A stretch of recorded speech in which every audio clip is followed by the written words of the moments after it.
Seek the light, yes, that's what we do when we're on the stage. My name is Tom Rimnov, I'm the General Director of this house, and it's my great pleasure to welcome you all here. It is phenomenal that this conference has attracted such attention. When we launched it last year, we weren't sure what its continued life would be. This is its continued life, and it's impressive and very, very encouraging. For our house, I mean, we are an opera house. That means that what we do is opera, ballet, and music. But what we do is all ultimately to do with the lives that we all lead. And a conference like this is pursuing that ideal life to the full. We are stakeholders in the society in which we form a part. What this conference is about is how those stakes are taken care of. We stake our claim through the arts that we perform, but we are desperately concerned about how this society is looked after. And to give it the attention that a conference like this implies is of paramount importance also to us. This is why we have the pleasure of hosting the conference and why we have the pleasure of being a partner in Partnership for Change. So this is what I wanted to say by way of welcoming you all here. So Nikolai. Thank you. Hello? Yes, everybody hears me? That's great. After last year's conference, we had a great survey showing that 200 people either started a new project or took an existing project into a new direction. I'm really thrilled about those results.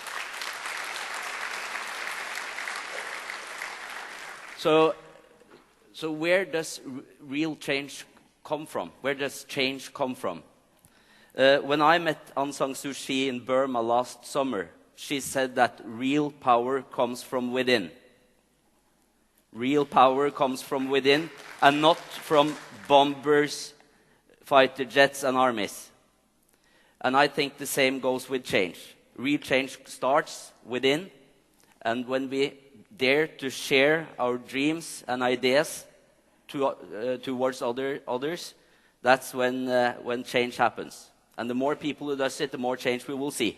So we have to create an environment where people dare to share their ideas. There are too many people that are buried with their ideas because they didn't dare to tell.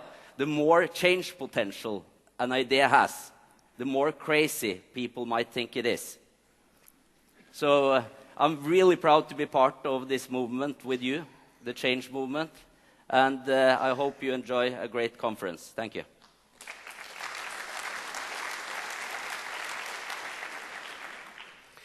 Human dignity is a basic value for all our engagement in society. Often we focus on legislation, we focus on economic resources, political structures and so on. But all these things have no value in itself.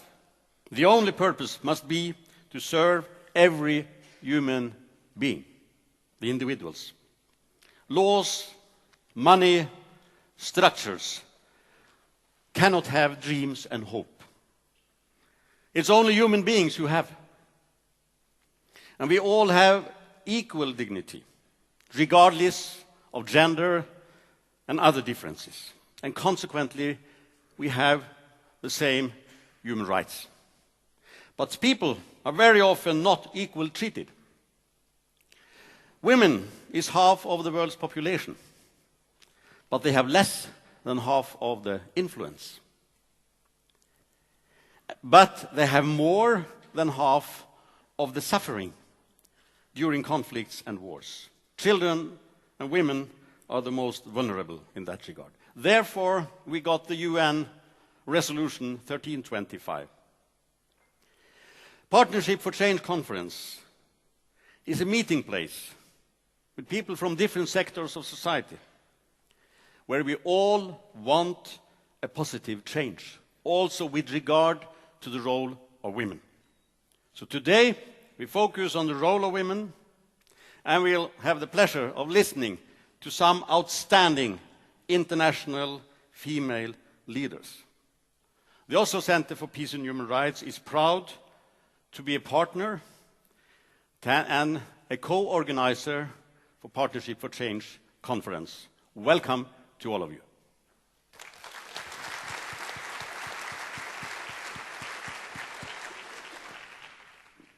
Good morning. I'm Liz Bernstein, the Executive Director of the Nobel Women's Initiative, an organization founded by courageous and compassionate women who won the Nobel Peace Prize and who are thrilled to be here partnering with Partnership for Change on this fascinating conference. We look forward to wonderful discussions and conversations with all of you today, and thank you so much for taking time out of your busy days to join us here today.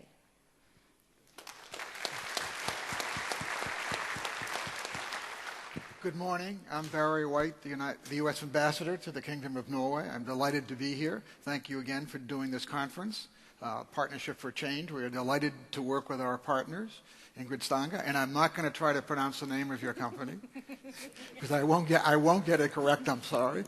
Formaltning. Sorry about that. And Nikolai as well, to Hippie Media, a great public relations company who's done a marvelous job last year and this year, and Tom Revloff from the Opera House. And I must say that he has a heart as big as this room, and it's terrific that you're helping us put this on. Last year we focused on social entrepreneurship. This year we're focusing on the empowerment of women and their role in both peace and security. And I'm delighted that in a few minutes we will hear a welcome from Secretary Clinton, who has emphasized the role of women in the world, both in economic perspective and in the perspective of peace and security. And once again, I say it is an honor to be here. Thank you very much. I hope you will enjoy the conference and the various sessions that we have. And now a word from Secretary Clinton.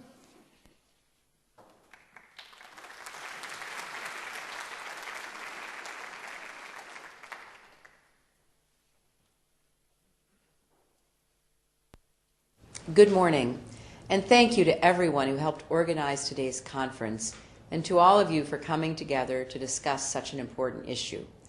As many of you know, advancing the status of women around the world is a cause that is close to my heart, and it has been central to my agenda as Secretary of State.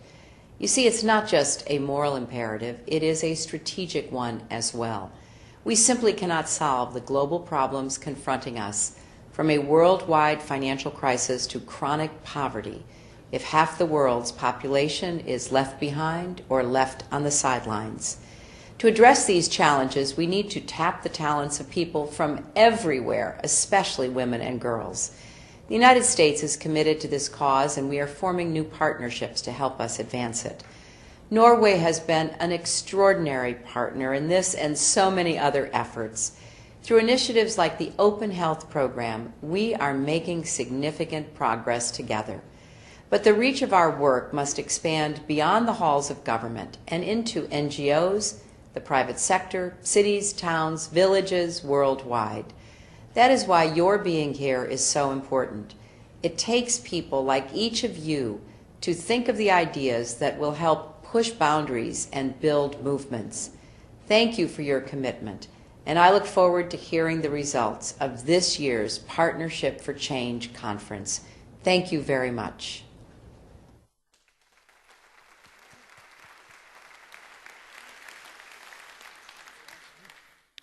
Last weekend we passed 5 million people of Norway. The world has 7 billion, and in 4 decades we will be 9 billion. How can we make a world where we can all live well? This is one of the issues that Vision 2050, or it is the issue that Vision 2050 is looking for. Vision 2050 was defined by the World Business Council for Sustainable Development. It's not just a whimsical organization. These are the 200 of the largest business organizations in the world. There is a way to create a world where we can all live well. Dignity and empowerment are important prerequisites for that. We have founded Partnership for Change to inspire and exchange contacts between people who want to find the paths towards this route. I wish to thank all the partners we have here for helping us organize this conference and for all of you being here. And I wish to thank all the speakers coming from all over the world, from Pakistan, from Canada, from the US, Denmark, Sweden, excuse me. And we are proud to have some of the world's leading innovators, social innovators, with us here today. And we also have grassroots social entrepreneurs, activists who have taken the steps and are showing the way. Both are important.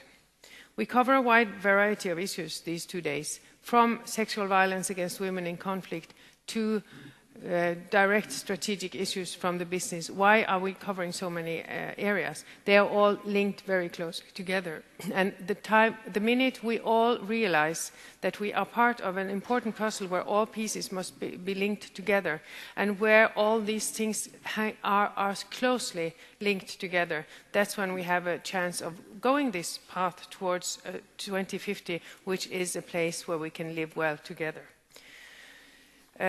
Today we have lots of people in the audience, on the scene, and we also have workshops, and we have the Oslo Hub, which is a grassroots movement for social entrepreneurs, activists, innovators. They will have a chance to meet here at a workshop. Lounge number 34 will be open for them. I think you can find it in the program. And we are very happy to have all kinds of people working together to create a change in this world, which we need if we want to have a place where we all can live. So welcome everybody, and I hope you'll enjoy this conference. Thank you.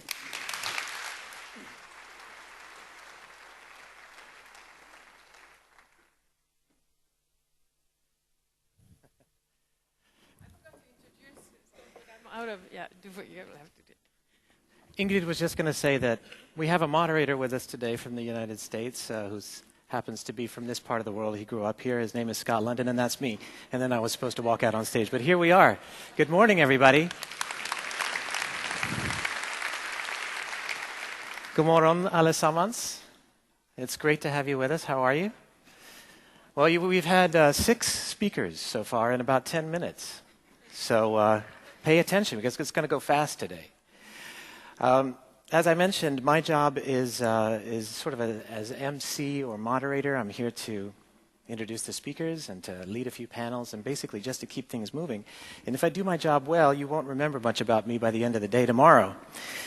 So one of the first things that you'll notice if you look at the program is that we have an incredible diversity of people represented here. And one of the things that struck me, at least, is what a sheer excess of talent and expertise we have among our speakers, and indeed in the audience as well. And, of course, that's deliberate. The point of the Partnership for Change is that it's a partnership. It's a partnership for innovation. It's a partnership for action on a wide range of fronts. And our hope is that you'll come out of this not just with maybe some new contacts and some new ideas, but also with a new sense of possibility and a readiness to take action in your own work, in your own life, and hopefully some new co-conspirators to work with. And there's certainly some wonderful people here in the audience, and we hope that you'll get to know each other very well over the next couple of days. So I think I'll stop there, and we'll bring out our first speaker. There's been a lot of talking already, and we should probably just get the show on the road. To kick off the Partnership for Change 2012, I'd like to introduce our first speaker. Everything up to this point has been prologue. It seems fitting that she should go first, as she has the distinction of being the first female president of Iceland and of Europe. She also happens to be the first woman in the world to be democratically elected as head of state. She served as president of Iceland for a full 16 years, from 1980 to 1996, and is therefore also the woman who served in that capacity the longest. Today, she works as a UNESCO Goodwill Ambassador, as a member of the Club de Madrid, and as president of the trustees of the Oslo Center for Peace and Human Rights. It's a great honor to have her with us. Ladies and gentlemen, please welcome Vigdis Finnbogadottir.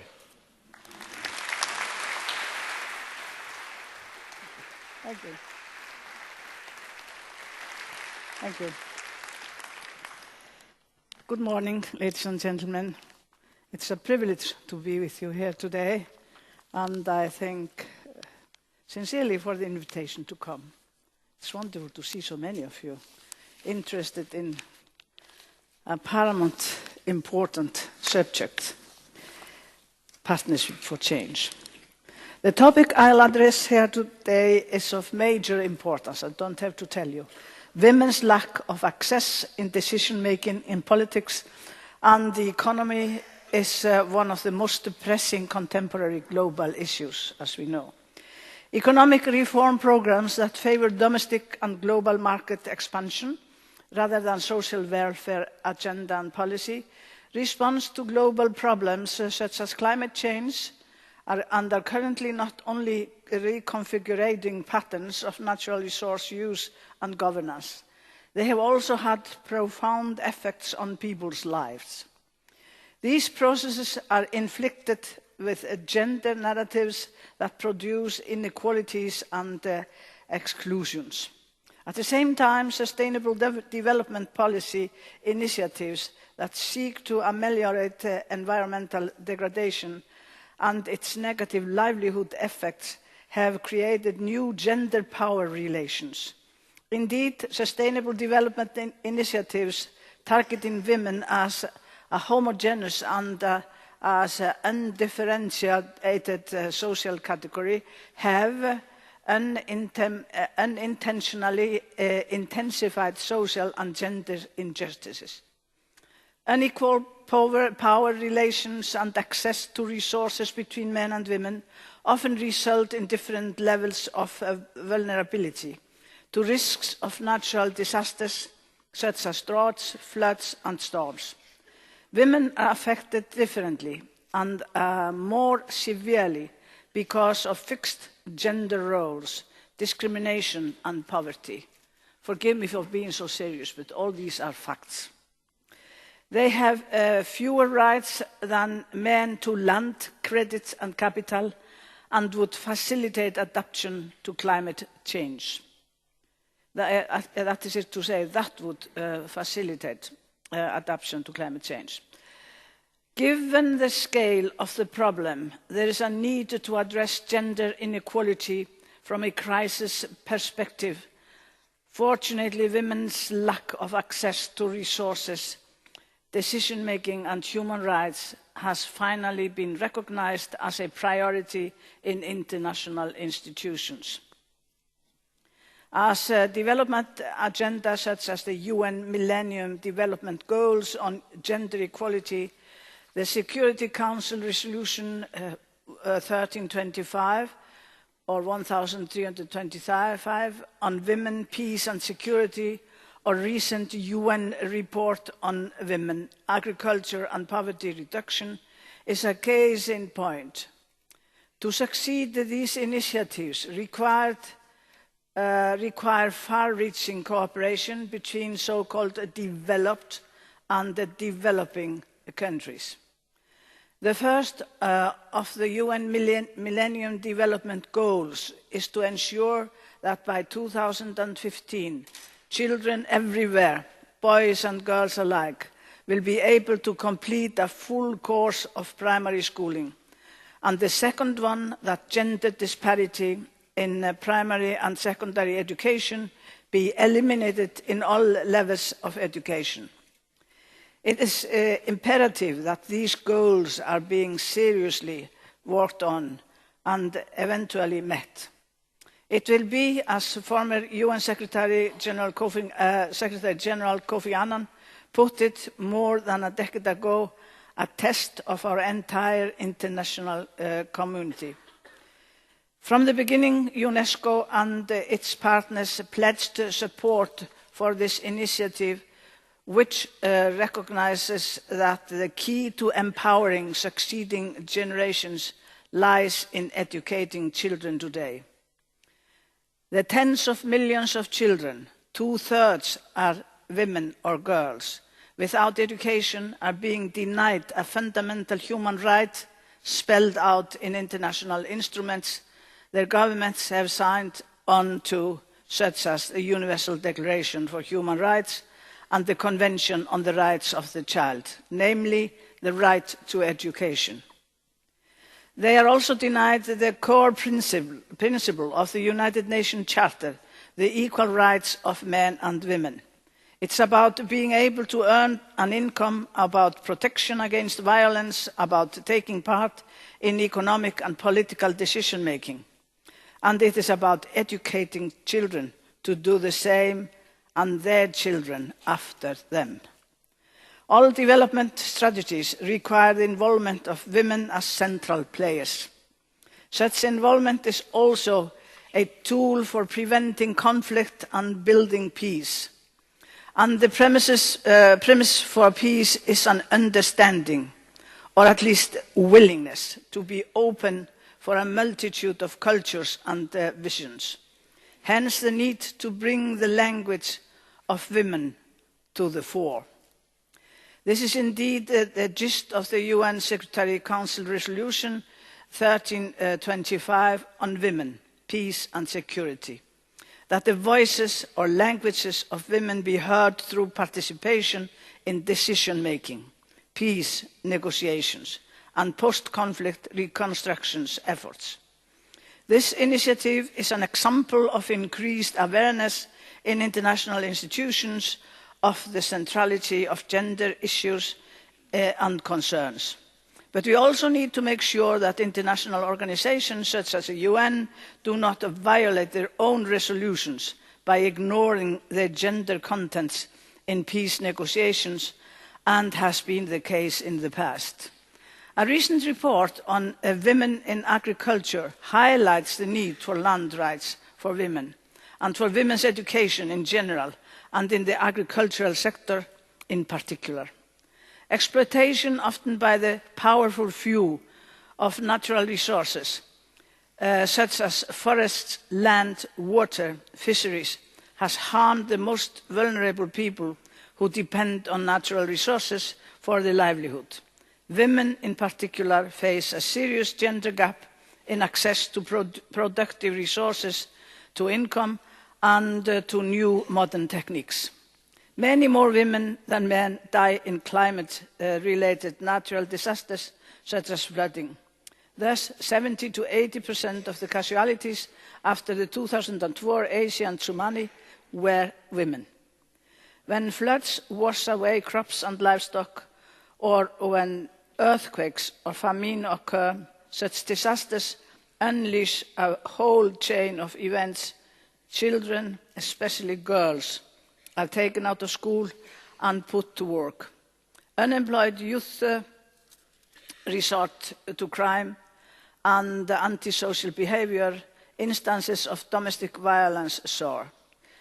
There is an exacerbation of social, ethnic and racial tensions. Disputes over natural resources and property rights escalate, and the poor, of which 70% are women, are always disproportionately affected. Yet, despite gender imbalance, women play a pivotal role in supporting households and communities, in mitigating the effects of and adapting to climate change. Across the developing world, women's leadership in natural resource management is well known and recognized. This includes the management of water, forests and biodiversity. Such contribution is required, for it has been predicted that climate change will magnify existing patterns of disparities and discrimination. Indeed, the failures to respond to the problem can often be traced to the social economic imbalances created by gender inequality. The empowerment of women is thus a key precondition for dealing not only with climate issues but also with the consequences such as environment degradation and natural disasters. When it comes to battling gender equality in the economy, capacity building and education are key factors. I want to highlight one educational project that is dedicated to this task. It is the Gender Studies and the Training Programme, GEST, at the University of Iceland. It aims to promote women's empowerment through the education and training of fellows from poor countries and conflict or post-conflict societies. The program is academically independent but funded by the Icelandic Foreign Ministry as part of government's development policy. It was officially launched in January 2009 and has received students from Palestine, Afghanistan, Mozambique and Uganda.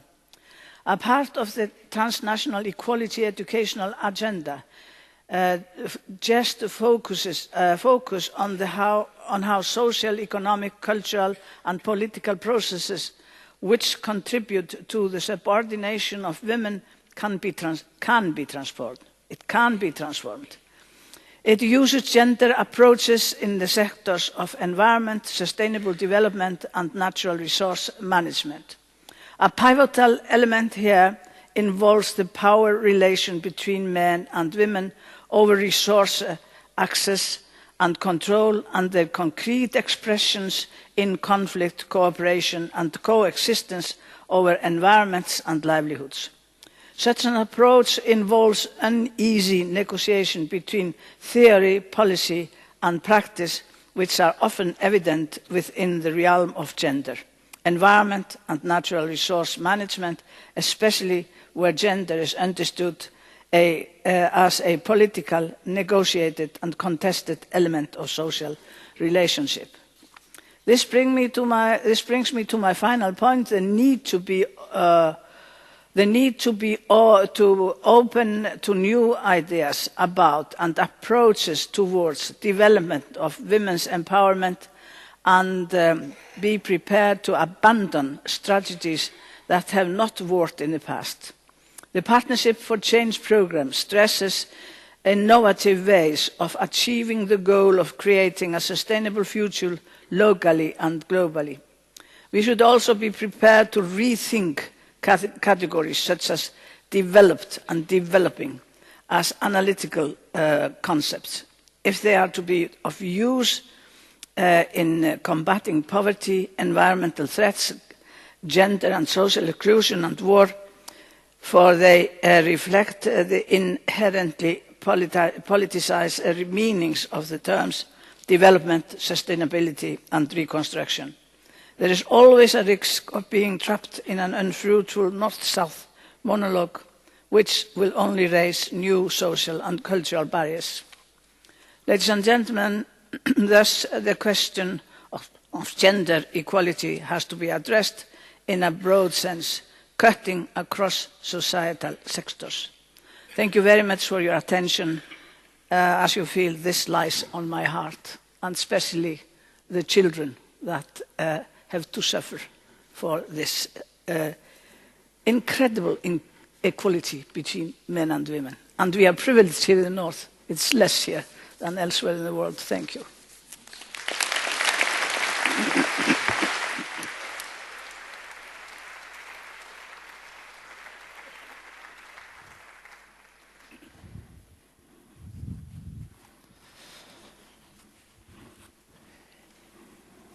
In her own home country, she's known simply as the Lady, but elsewhere in the world, she's become a very vibrant and inspiring, vivid symbol of courage, dignity, and empowerment.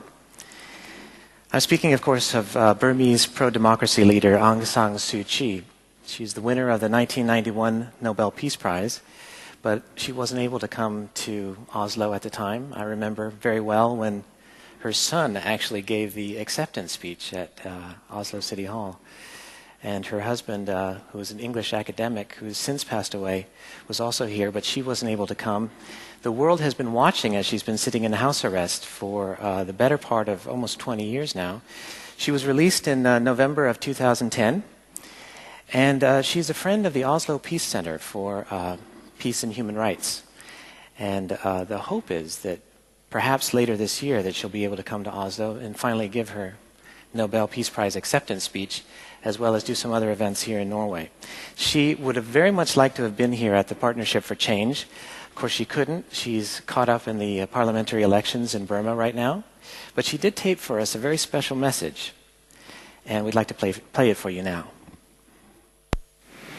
I would like to take to send my greetings to all those who are taking part in the Partnership for Change, especially to the Nobel Women Laureates, whom I've never met. I've only met Jody Williams, but there are many others who I would like to meet. And I hope the day will come when we can all gather together and put our heads together to bring about the kind of changes in this world that men don't seem to be able to bring about. So let's look forward to that day.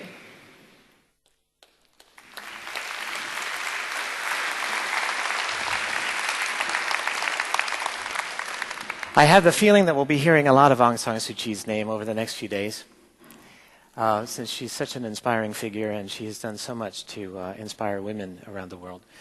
And also because, as I mentioned, our hope is that perhaps she'll come to Oslo later this year. We'll see about that. But in any event, I wanted to mention that personally speaking, one of my original fascinations with Ingrid and her Partnership for Change was the fact that it was based around the idea of social entrepreneurship. And last year, actually in late 2010, the idea for the Partnership for Change began to take shape around this idea of social entrepreneurship. It's a very inspiring idea, as much as a new set of practices that's emerging today. And I just read that something like 500 university professors are now teaching social entrepreneurship in universities around the world, which is rather extraordinary when you think that, just 20 or 30 years ago, nobody had heard of social entrepreneurship. Nobody knew what a social entrepreneur was. As a journalist, I first started covering this subject about 20 years ago, and people had no idea what I was talking about. And it was very difficult to find vivid, clear, good examples of social entrepreneurs in action. Well, nobody has done more to put this idea of social entrepreneurship on the map than Bill Drayton. Bill Drayton is the CEO and the founder of Ashoka, and it's my great pleasure to bring him on stage to talk a little bit about social entrepreneurship and his extraordinary work over the last 30 or 35 years in this field. He's really not just put social entrepreneurship on the map as an idea, but as a set of practices that are now embodied in some 3,000 Ashoka Fellows working in about 70 countries. An extraordinary record of achievement. And so we're going to flesh out that idea a little bit. Bill is going to say a few words, and then hopefully take a couple of questions afterwards, and we can explore this idea and go a little further with it. Something that I hope that we can all just explore as much as possible in dialogue, in the hallways, and, of course, here on stage over the next couple of days. Ladies and gentlemen, Bill Drayton. Great. Thanks. Well, thank you very much for this very warm welcome in this remarkably beautiful place. My mother was an immigrant from Australia, so I have to admit it reminds me of a certain building in Sydney.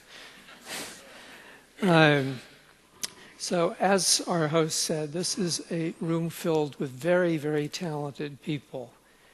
And I think we all share a love of a challenge because it gives us the opportunity to be creative and it gives us the opportunity to give. And that's probably what sets us aside, makes us different more than anything else. And it's an incredible gift. We also know that it's that quality that defines which groups, which societies are going to do well. To what degree does whatever group you care about have a large number of people who can cause change at a high skill level? And how good a job have you or we done in helping them work together in an open way? That's really what's going to define who succeeds and who doesn't going forward. 2 summers ago, we had a summit meeting of Ashoka Youth Ventures. This is 12 through 20-year-olds. And a very black 15-year-old young woman from Philadelphia got up after a dinner, and she said, I remember this quite vividly, I get it. It's not race. It's not gender. It's whether or not you're a change maker that determines whether you're going to be a winner or a loser. It's not race. It's not gender. It's whether or not you're a change maker. Now, we all have a very fundamental choice we have to make. Heretofore, a small group of people, us basically, have had that gift of being able to be creative and give.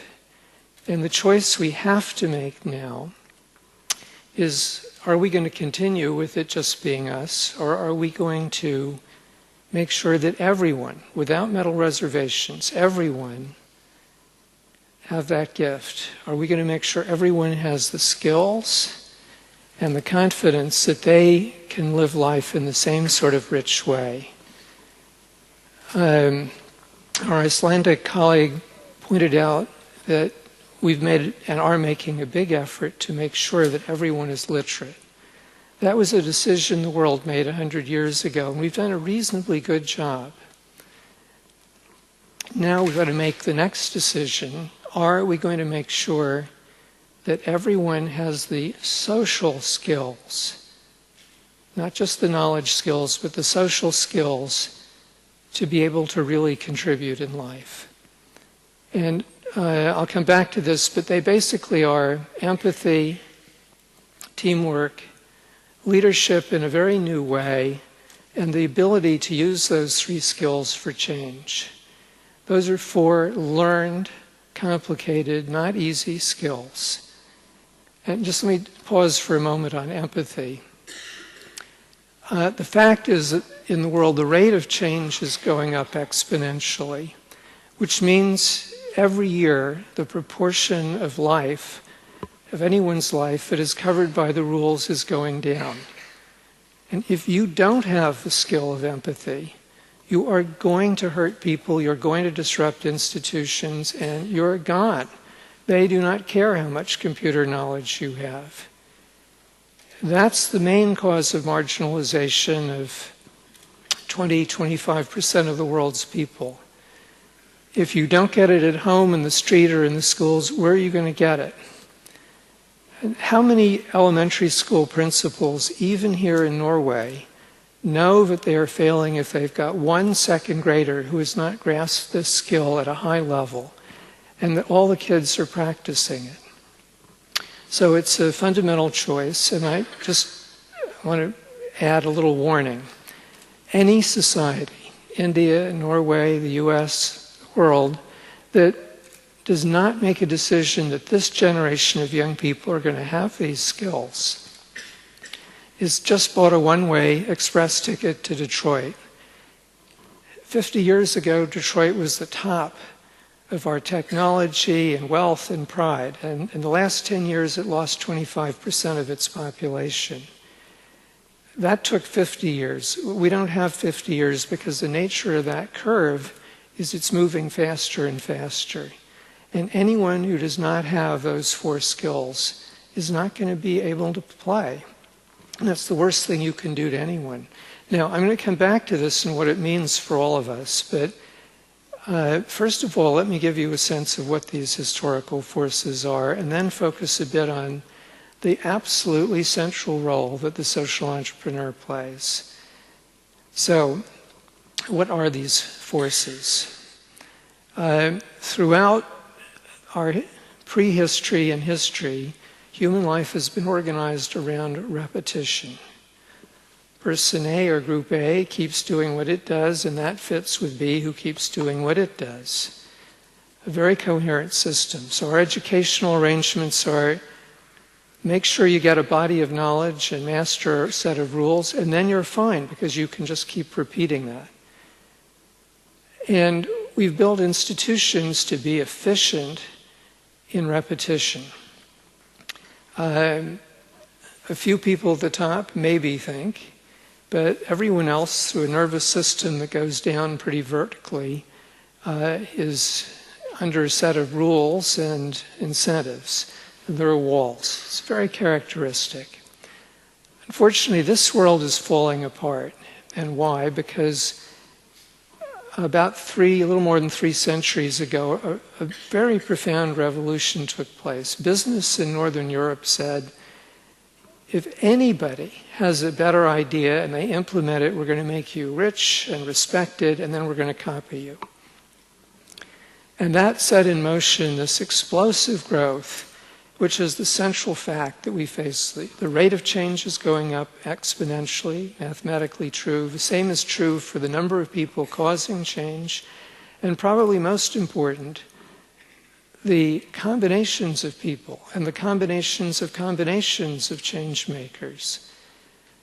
That is an incredibly powerful force. We cannot stop it. We don't want to. It's a fact. And it means these arrangements are falling apart. And we already have one foot in a new world, which is very different. It's not built around repetition. It's built around its opposite, change. And change is just as internally coherent as repetition. A changes, it bumps B, C, D, they change, and so on. Change begets change. So the old arrangements fall down.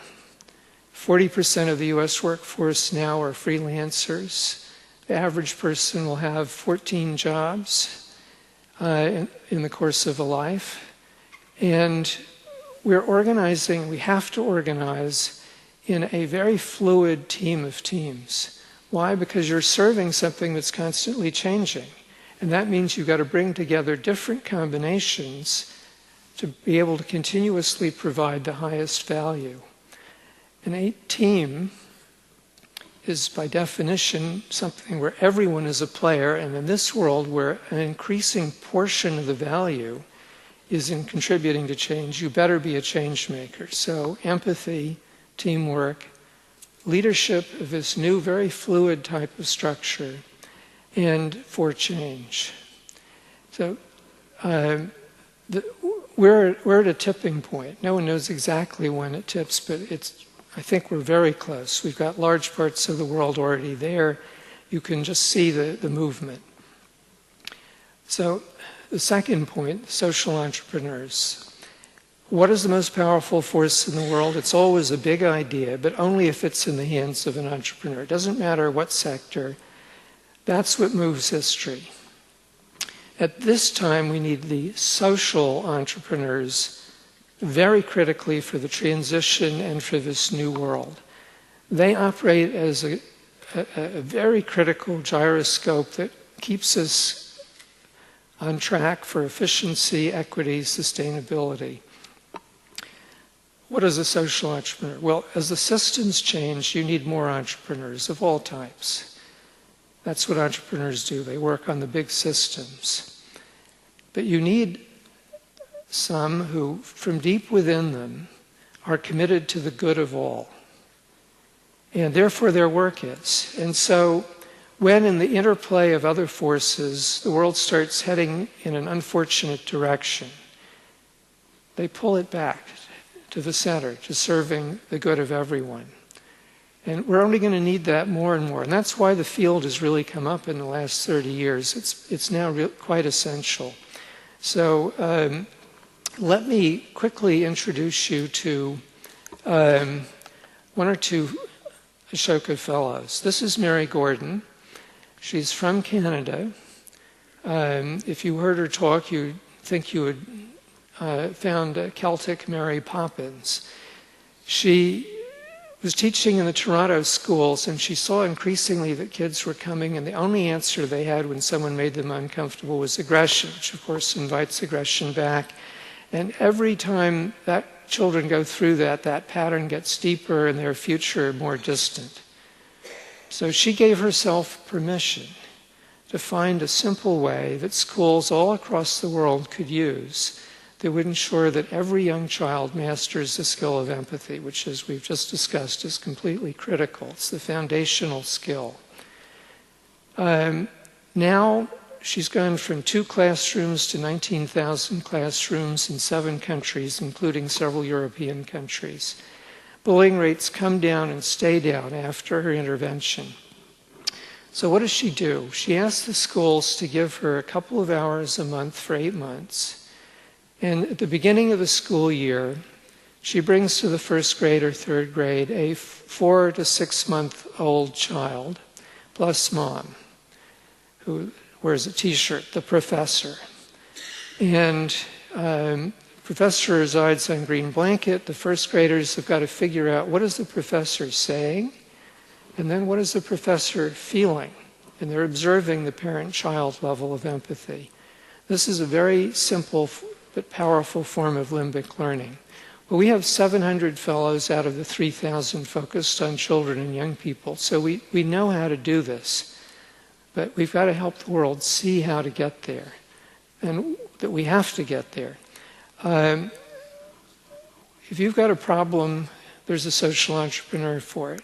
So this is Bright Simon from Ghana. Reportedly, 30 to 40% of the drugs, pharmaceuticals in Africa are fakes.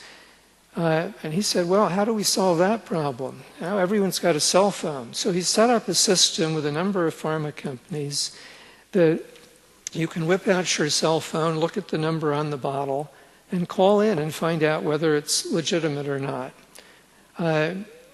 If there's a problem, you need a social entrepreneur to fix it. And we've done 10 years of evaluations focusing on the 5th year after the entrepreneurs get started. The most important figures here are over half have changed national policy within 5 years of starting. And 3/4 have changed the pattern in their field. Now, they're very powerful individually, but together we're much more powerful. So when we're working together in collaborative entrepreneurship, it's never been done before. We think over the next 5 or 6 years, working with people in this room and people like you in other parts of the world, we will be able to make sure that every young child masters empathy. That's very, very powerful. And then there's one other thing entrepreneurs do. They're mass recruiters of local change makers. Mary is not teaching 19,000 classes in 7 countries. Some group of people in the Isle of Wight, don't ask me why, got up and said, we want this for our children. And they became local change makers. And they become role models and recruiters, and some of them the next generation. So the social entrepreneurs are important. They're critical as we move into a world defined by change. And I hope many of you will consider that as something that you can do. Mary gave herself permission. You could have solved that problem once you'd done that. So now back to you. What does all this mean? Well, first of all, I think we all have to ask ourselves, are we making sure that we are excellent at those 4 skills, that we're working at that? Second, are you helping your friends master those skills and understand why that's important and have the confidence to give themselves permission to use them? Third, what about your children? If you have a 15-year-old daughter who comes to you and says, Mom or Dad, the way this is run is just stupid. This is a mess. You have just been given a gift. You can turn to her and say, well, why don't you get your friends together and you figure out how to solve this problem? Who, me? Yeah, you can do this. And by the way, this is totally critical if you're going to be successful in this world of change. Any parent can do that, anyone who cares about a young person. And the second big area is everyone here cares about some group, a religious group, a business, a citizen sector group, the whole society, a city. Are you going to help that group understand that it has to make this difficult transition from being an institution to being a fluid team of teams? Can you help them get there? That's a huge and wonderful opportunity we all have. And the last thought is, again, it's very hard for us to understand what it's like not to have the skills that are second nature to us. But it's terrifying. If you don't have the skills to contribute to change, the world becomes more and more mysterious, you're more and more marginalized, and we don't understand what that's like. But to have the sort of world that we want, a need, we have to make sure that everyone is a change maker. Everyone has that gift. And we can make that difference. This is a much better world. You can't have real equality if only a few people have the real power. Only a few people really know the game they're in. If people master empathy and that becomes central to them, then we can trust people because they're not just following rules out of fear of punishment. It's deep within. It's a much better world. So let's make sure that as we walk through this session, this gathering, we commit ourselves to make sure that everyone has the joy of being creative and of giving. Thank you.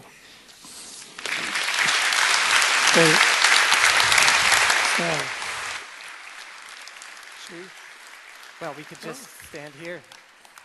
I wanted to ask you, the thing about Bill Drayton that you may not know is that he's a wonderful conversationalist and perhaps a preeminent conversationalist, at least as much as a speaker.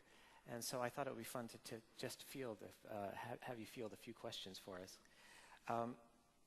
It's been 35 years since you started writing and speaking about social entrepreneurship. Here we are, 2012. Everybody wants to be a social entrepreneur today. It's almost as if this concept went viral all of a sudden. What happened? I think we are at the tipping point, and we sense, even if we don't have the words, that we're moving to this much better place. A couple of years ago, when we talked about this, you could sense that a lot of people really didn't want to hear this because they were afraid people would laugh at them.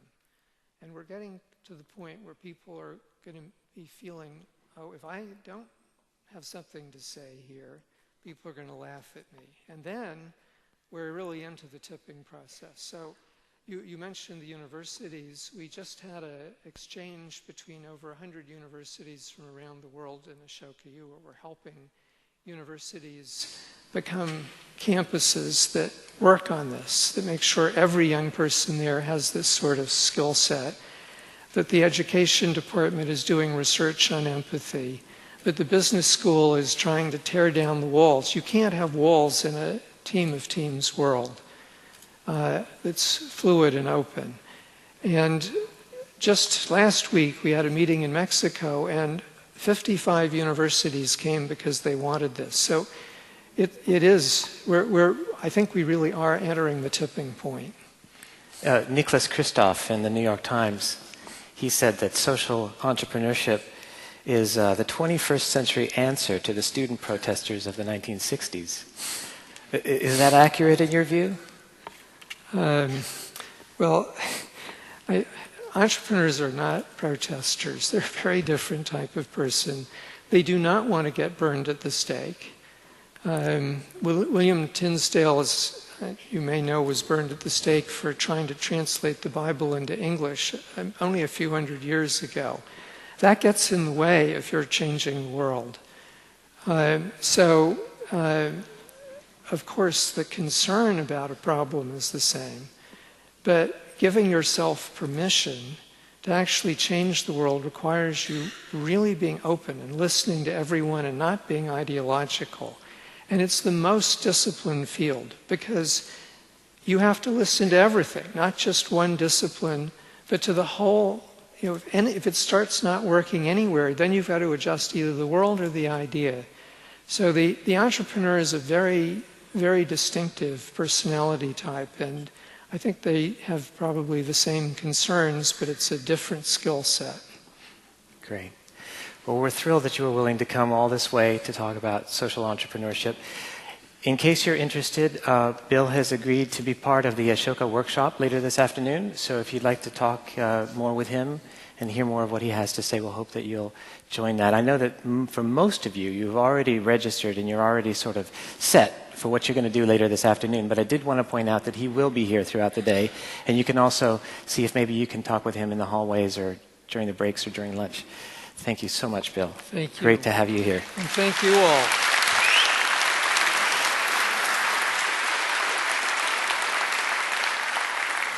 So our next presenter is somebody that you've already met, Liz Bernstein. She's the director of the Nobel Women's Initiative, and she worked for many years with Jody Williams and the International Campaign to Ban Landmines, which of course won the Nobel Peace Prize in 1997.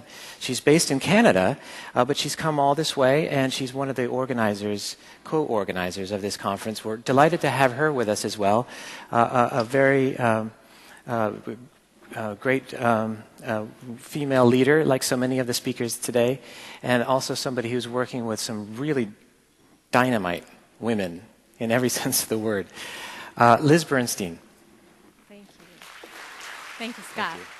Thank you. Good morning again. On behalf of the laureates, Mairead Maguire, Jody Williams, Shirin Ebadi, Rigoberto Menchú-Tum, Lema Gabawi, Tawako Carmen, and Aung San Suu Kyi, I'd like to thank the Partnership for Change again for bringing us all together for this inspiring and important event. And I'd like to share my regrets, particularly from Jody Williams and Shirin Ebadi, who were supposed to be here with us today, but for health and personal reasons weren't able to join us at the last moment. But you will be able to hear from Mairead shortly. And as we've heard already a little bit, Norway's commitment to empowering women around the world supports and sustains women's activism around the globe and is genuinely making a profound and lasting difference. And this is another example of leadership and determination to build a more just and equitable future for us all. And we are indeed honored to take part in this event today with Partnership for Change. And of course, as Scott said, I'm always thrilled to return to Oslo, the home of the Nobel Peace Prize. I have fond memories of our ceremony here in 1997 in the old Opera House, and not the new, and also in one of the more important works of negotiating the treaty banning anti-personnel landmines here earlier that year. And that vision of creating a sustainable future will take the collaboration and cooperation of governments, business, civil society, and many others. And it is indeed a vision that we at the Nobel Women's Initiative not only share, but make it part of our operating principle. As an organization created by a small but powerful group of women Nobel Peace Laureates, we do believe that the empowerment of women around the world is key to all of our future. But we certainly don't think that we are going to bring about equality, justice, and peace for women in their communities simply by talking to each other. We take every opportunity afforded us to join together in the work with like-minded individuals and organizations from the business world, from governments, from arts and sciences, media, in short, from women of all walks of life, and men.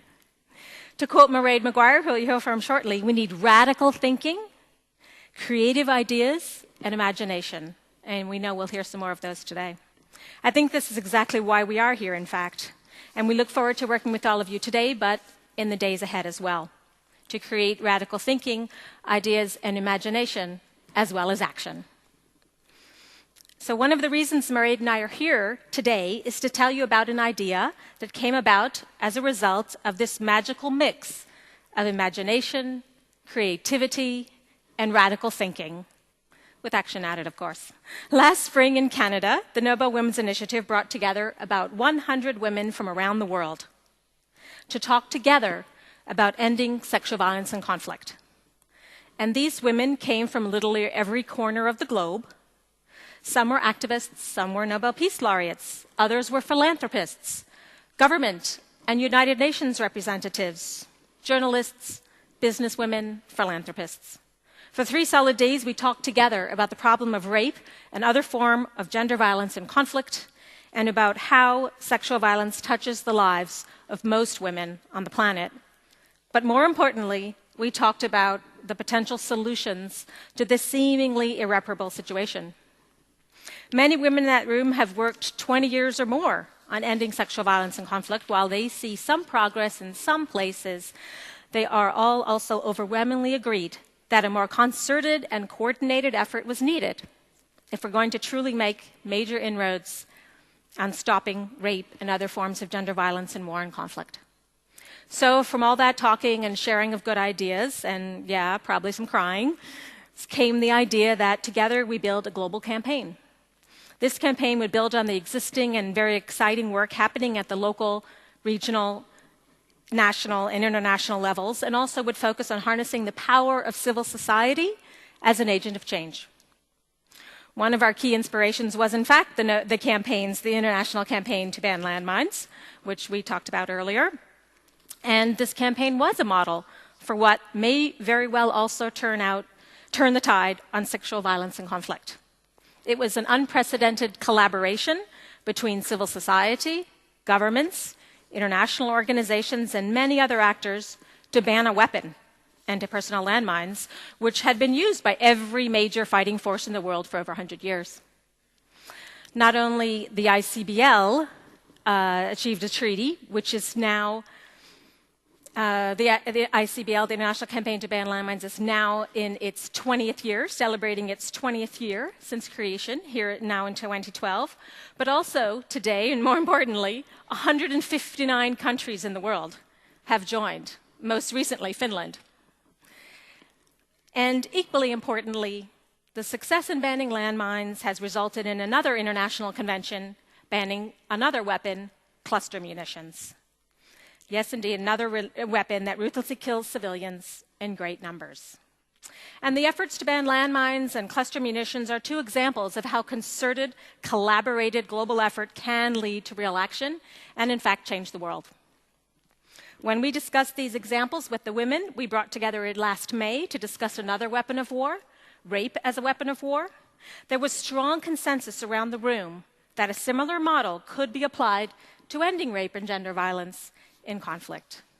So I'm happy to report that the commitment of those women felt at our conference last May has not only been sustained, but has grown exponentially and now includes many other women in organizations, as well as men and other organizations from all walks of life. Indeed, it's a test. If the test of a good idea is how people respond to it, then this is indeed an idea whose time has come. People from around the world have contacted us, offering support and desires to contribute. As a result, we now have an advisory committee with 30 men and women representing a truly diverse blend of local, national, and global organizations working on different facets of ending sexual violence, from prevention and education to support for survivors and communities, and ending impunity. We have a campaign coordinator who's with us here today, Yutun, who is an energetic and brilliant activist and lawyer. We have more than 150 organizations and individuals who've already come on board to join the campaign. And thanks to the Norwegian and Dutch governments, as well as some individual philanthropists, we have some startup funding to get started.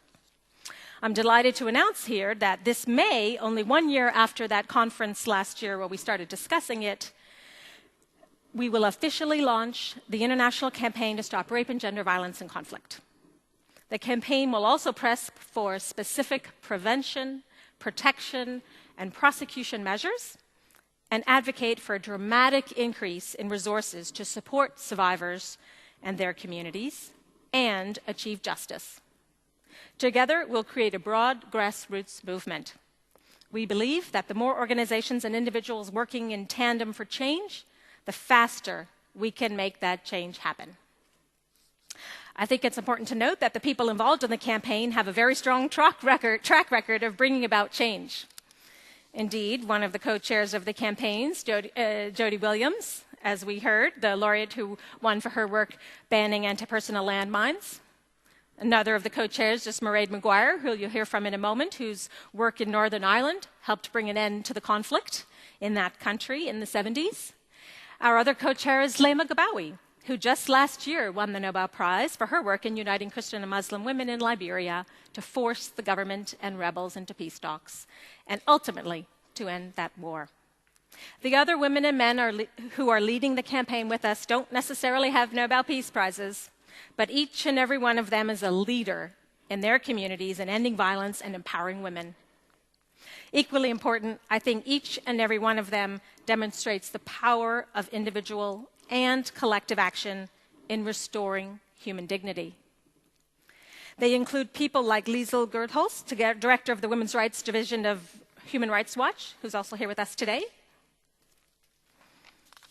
and Julienne Luceng, who coordinates a coalition of 40 women's organizations to promote the rights of women and girls in the Democratic Republic of Congo, and Dean Peacock, who founded Sonke Gender Justice Network in South Africa, an NGO working across Africa to strengthen government, civil society, and citizen capacity to support men and boys to take action to promote gender equality, prevent domestic and sexual violence, and reduce the spread and impact of HIV and AIDS. They and the other fabulous partners bring years of experience and unique expertise, and we'll be here in Oslo developing action plans for the first year of the campaign. Our vision is for a world that is free of rape and other gender violence and conflict, and we know that working together, this is possible. We hope you'll join us. StopRapeAndConflict.org. Thanks very much. Look forward to the conversations the rest of the day.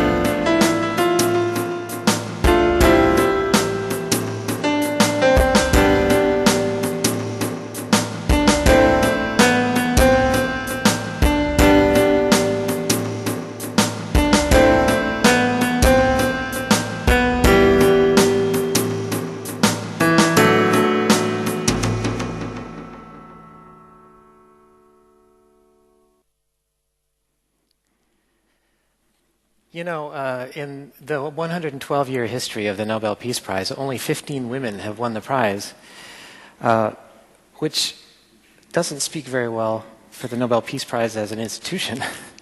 But it also is a testament, I think, to the fact that things are changing. Just last year, of course, 3 women won the Peace Prize. And Liz Bernstein's work gathering together women laureates is really quite impressive. The fact that she was able to work with 6 or 7 of the few that are still alive is rather remarkable. Since we're on the theme of the Nobel Peace Prize, I'm incredibly honored to bring out our next presenter. She's known the world over for her work in reconciliation, nonviolence, and of course peace. She won the Nobel Peace Prize in 1976, together with Betty Williams, for their work to bring an end to the bitter conflict in Northern Ireland between Protestants and Catholics. And just on a personal note, my grandfather, who was a peace scholar and historian, said that she was perhaps the loveliest peace laureate that he ever met. And he met over 30 of them over the course of his long career. He just died last year at the age of 98. So he started meeting peace laureates in the 1930s. And he always talked about Mairead Maguire. She was a household name when I was growing up. So the fact that I get to present her here is a really great honor for me. Ladies and gentlemen, please welcome Mairead Corrigan Maguire. Thank you, Scott.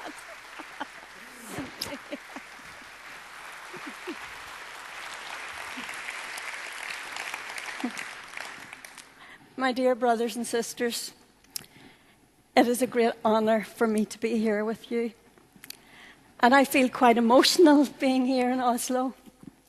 It's like a home to the people of Northern Ireland, where we have a lovely peace centre called Freedom. Please come and have a cup of tea anytime you're in Belfast. Because that peace centre was bought by the people of Norway for the people of Northern Ireland, because they realized that we were coming out in '76, mostly ordinary men and women, 90% women, most women who'd never done anything political in their life. And we were coming out to say, we have a simple message for the world. We reject the use of the bomb and the bullet and all the techniques of violence. We dedicate ourselves to working day in and day out to building a peaceful society for our children, for our world. And I remember saying to the third co-founder of the peace movement, Kieran McKeown, because it was not a women's movement, it was Betty and I and Kieran, a young journalist, who when he came to Norway in 1976 to receive with Betty and I the Norwegian's People's Prize, which was the very first prize we received. And they called him Mrs. Ciaran McEwen, because we all know the difficulty of the Irish words. But it is very important. I said to Kieran, do you know people from all over the world are coming to support us? Because the world did come to us in 76. I said, why is this? He said, because the world wants peace. Everybody in our world today recognizes this is not the way the human family should live. We all want peace. Yes, there's not one person in this room who doesn't want peace and want it passionately. And I thank every single one of you, whatever your gift is, whatever your work is. I thank you for what you are doing, because no one person can bring peace. This is a team effort. This is about us as men and women standing up no matter where we live for human dignity, for what is right, for speaking the truth from our heart, because the days of playing politics with the lives of so many men, women and children in our world has to end. The days of manipulation and domination and control and power-mongering and greed and selfishness has to end for the sake of all of us, because we cannot live lives of dignity when we look at our television and see the suffering in our world today. So this is all our work.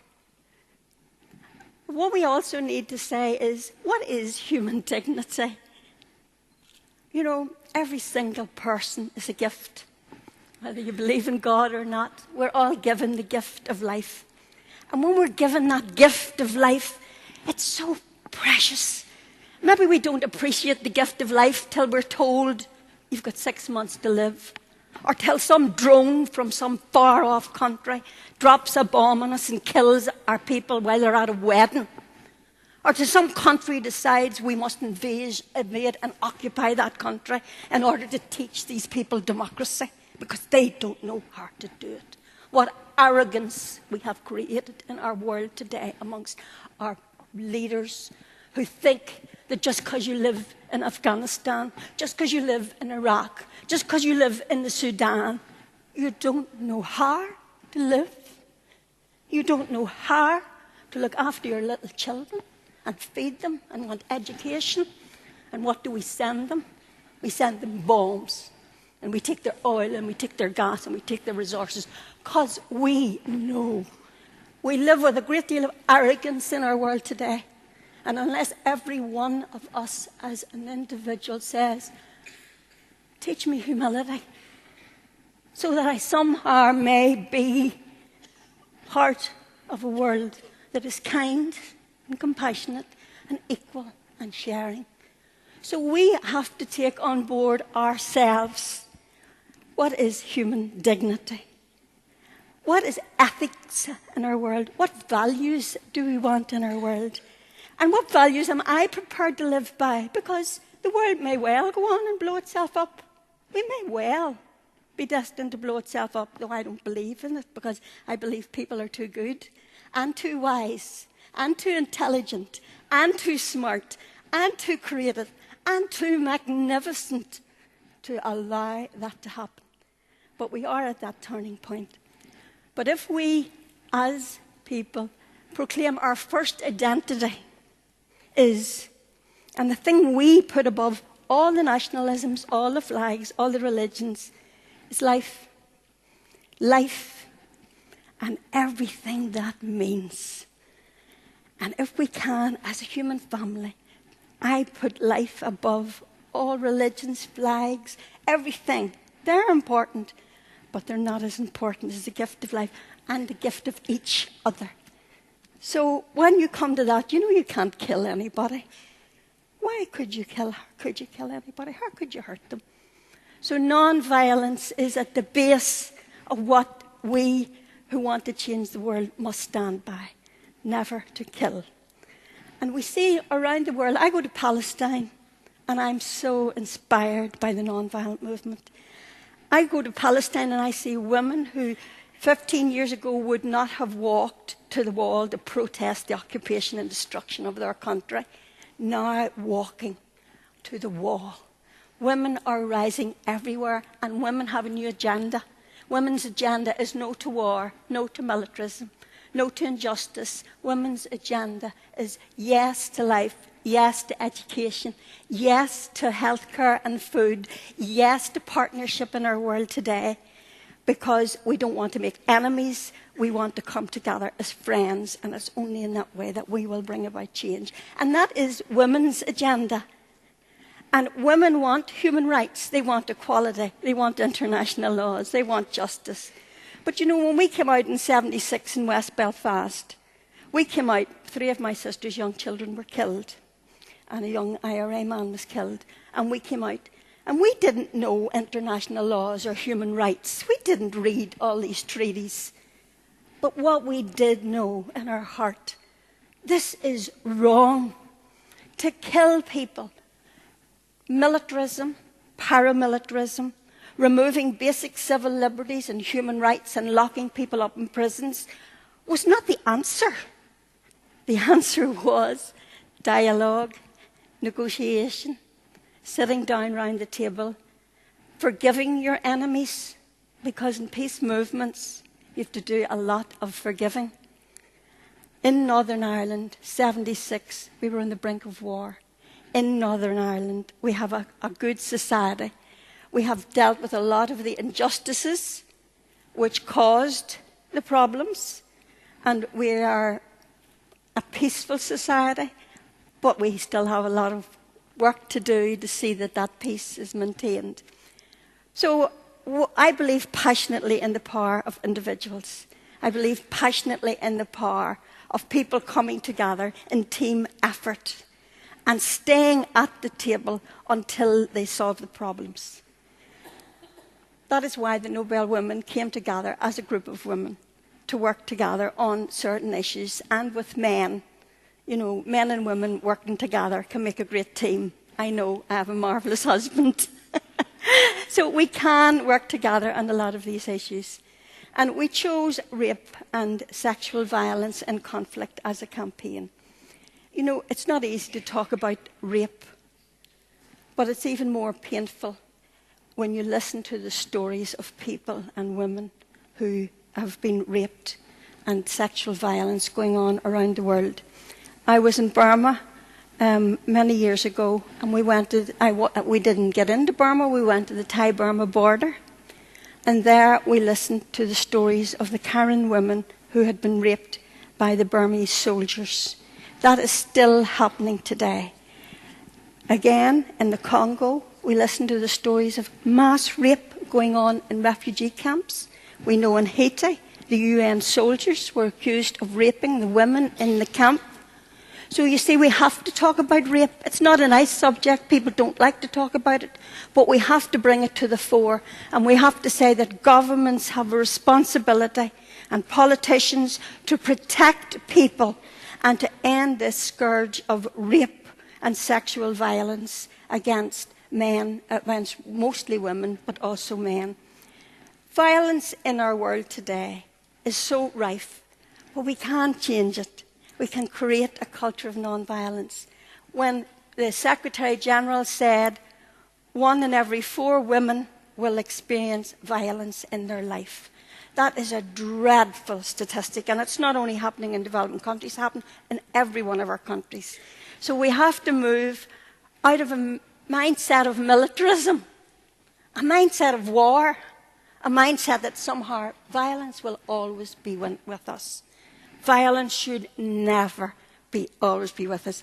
Violence is a preventable disease, and it starts with us in our own lives, learning to be peaceful, happy and light, and it starts in our families. it starts in our communities, and it starts in us demanding that the world governments make peace and stop making war. War must become a thing of the past. Thank you very much. Thank you. Ready to come on?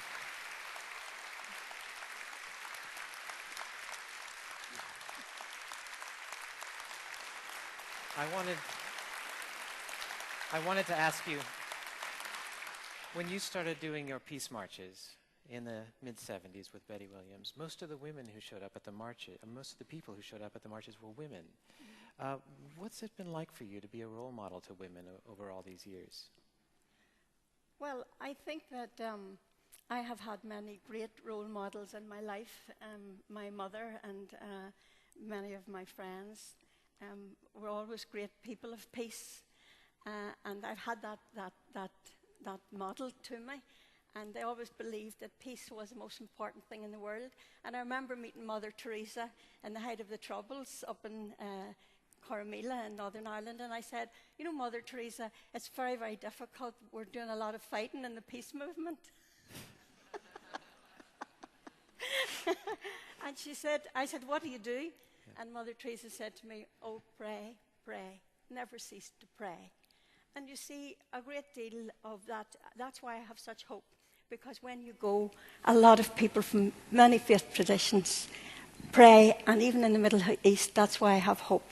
They're praying for peace, there are many working for peace, and peace is possible when the politicians have the courage to take the steps necessary to make peace. I believe peace will come to the Middle East.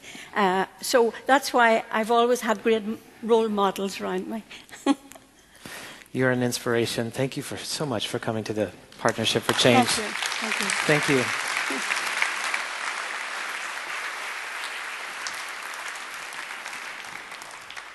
Well, you've heard the expression that behind every great man is a great woman. I have another great woman standing behind me here, just off stage.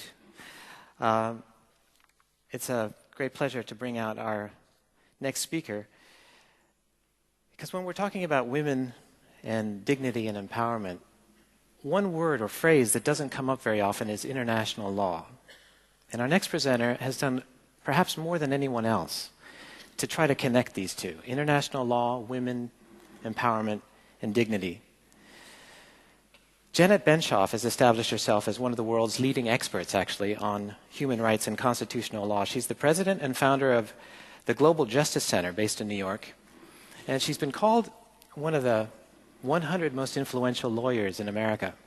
But I think it would be more accurate to say that she's one of the most influential lawyers in the world, given that much of her work is focused on transitional democracies. She's worked in places like Burma, for example, where she's focused on the Constitution and on law as a means, as a platform for creating change.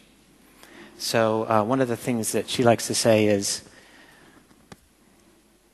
women need not just empowerment, they need to be in power. And also another mantra that she says is, women need power, not pity. That struck me pretty hard. Ladies and gentlemen, please welcome Janet Benshoff.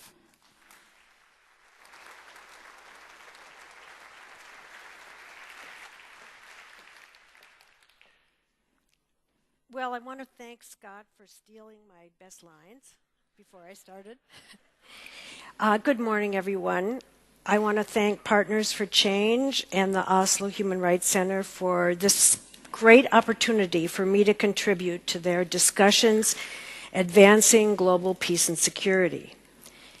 And they've come up with a winning formula: women. I also want to thank the country of Norway, who's lived up to its home for peacemakers by taking a leading role in the world in advancing international law, humanitarian aid, to end conflict and to promote equality. Now, the Nobel Peace Prize stands for advancing root causes of conflict, and one of those, of course, is the continuing gender disparity in power that leads to so many conflicts and leads to the kinds of brutal sexual violence that we see in conflicts. But I want to acknowledge that for the first time in history, the Nobel Peace Prize has gone to a woman, President Ellen Johnson Sirleaf. Prior to this, there have been 85 men and 14 women, I believe, getting the Nobel Peace Prize, but no woman ever became head of state either before or after the Peace Prize. Women sort of hit a power ceiling. They were empowered, but not in power. We'd like to see this trend continue. Aung San Suu Kyi, we'd like to see be head of Burma. Shirin Ebadi should be head of Iran. Now, think of the geopolitical discussions that would go on should that happen tomorrow. But it's not going to happen tomorrow because the constitutional power in Burma is the commander-in-chief of the defense forces under the Constitution. That position is explicitly forbidden to women. The power in Iran is the Ayatollah. The position is explicitly forbidden to women. So we have a long ways to go to making empowered women that we see all around us into power. And I welcome the fact that Aung San Suu Kyi is going to run for parliament. But I think we have to remember she can't run for president. Even though it's a titular position, she doesn't have military experience, and she's been married to a foreigner. Both things were written in the Constitution to disqualify her from the office that she so rightfully should occupy and was once elected to. Now, Ellen Johnson Sirleaf, in her speech in Oslo, said that one sign of hope in the world, and there are many, is international law and the awareness of human rights. So my remarks are directed at the role of international law as a tool. And I'm not for change, I'm for radical change. I want to see international laws really enforced, because if they were, the world would look completely differently. Enforcing international law can mean radically reshaping what we think of as democracy. Right now, democracy is measured by free speech. We talk about democracy in Burma because we see free speech.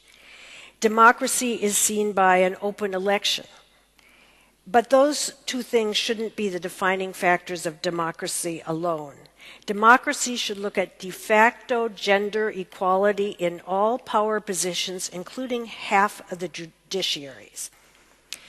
I work with transitional democracies. There have been about 30 new countries in the last 15 years, and you get a new president, you get a new constitution, you get a new legislature, you get a new parliament, you get new laws.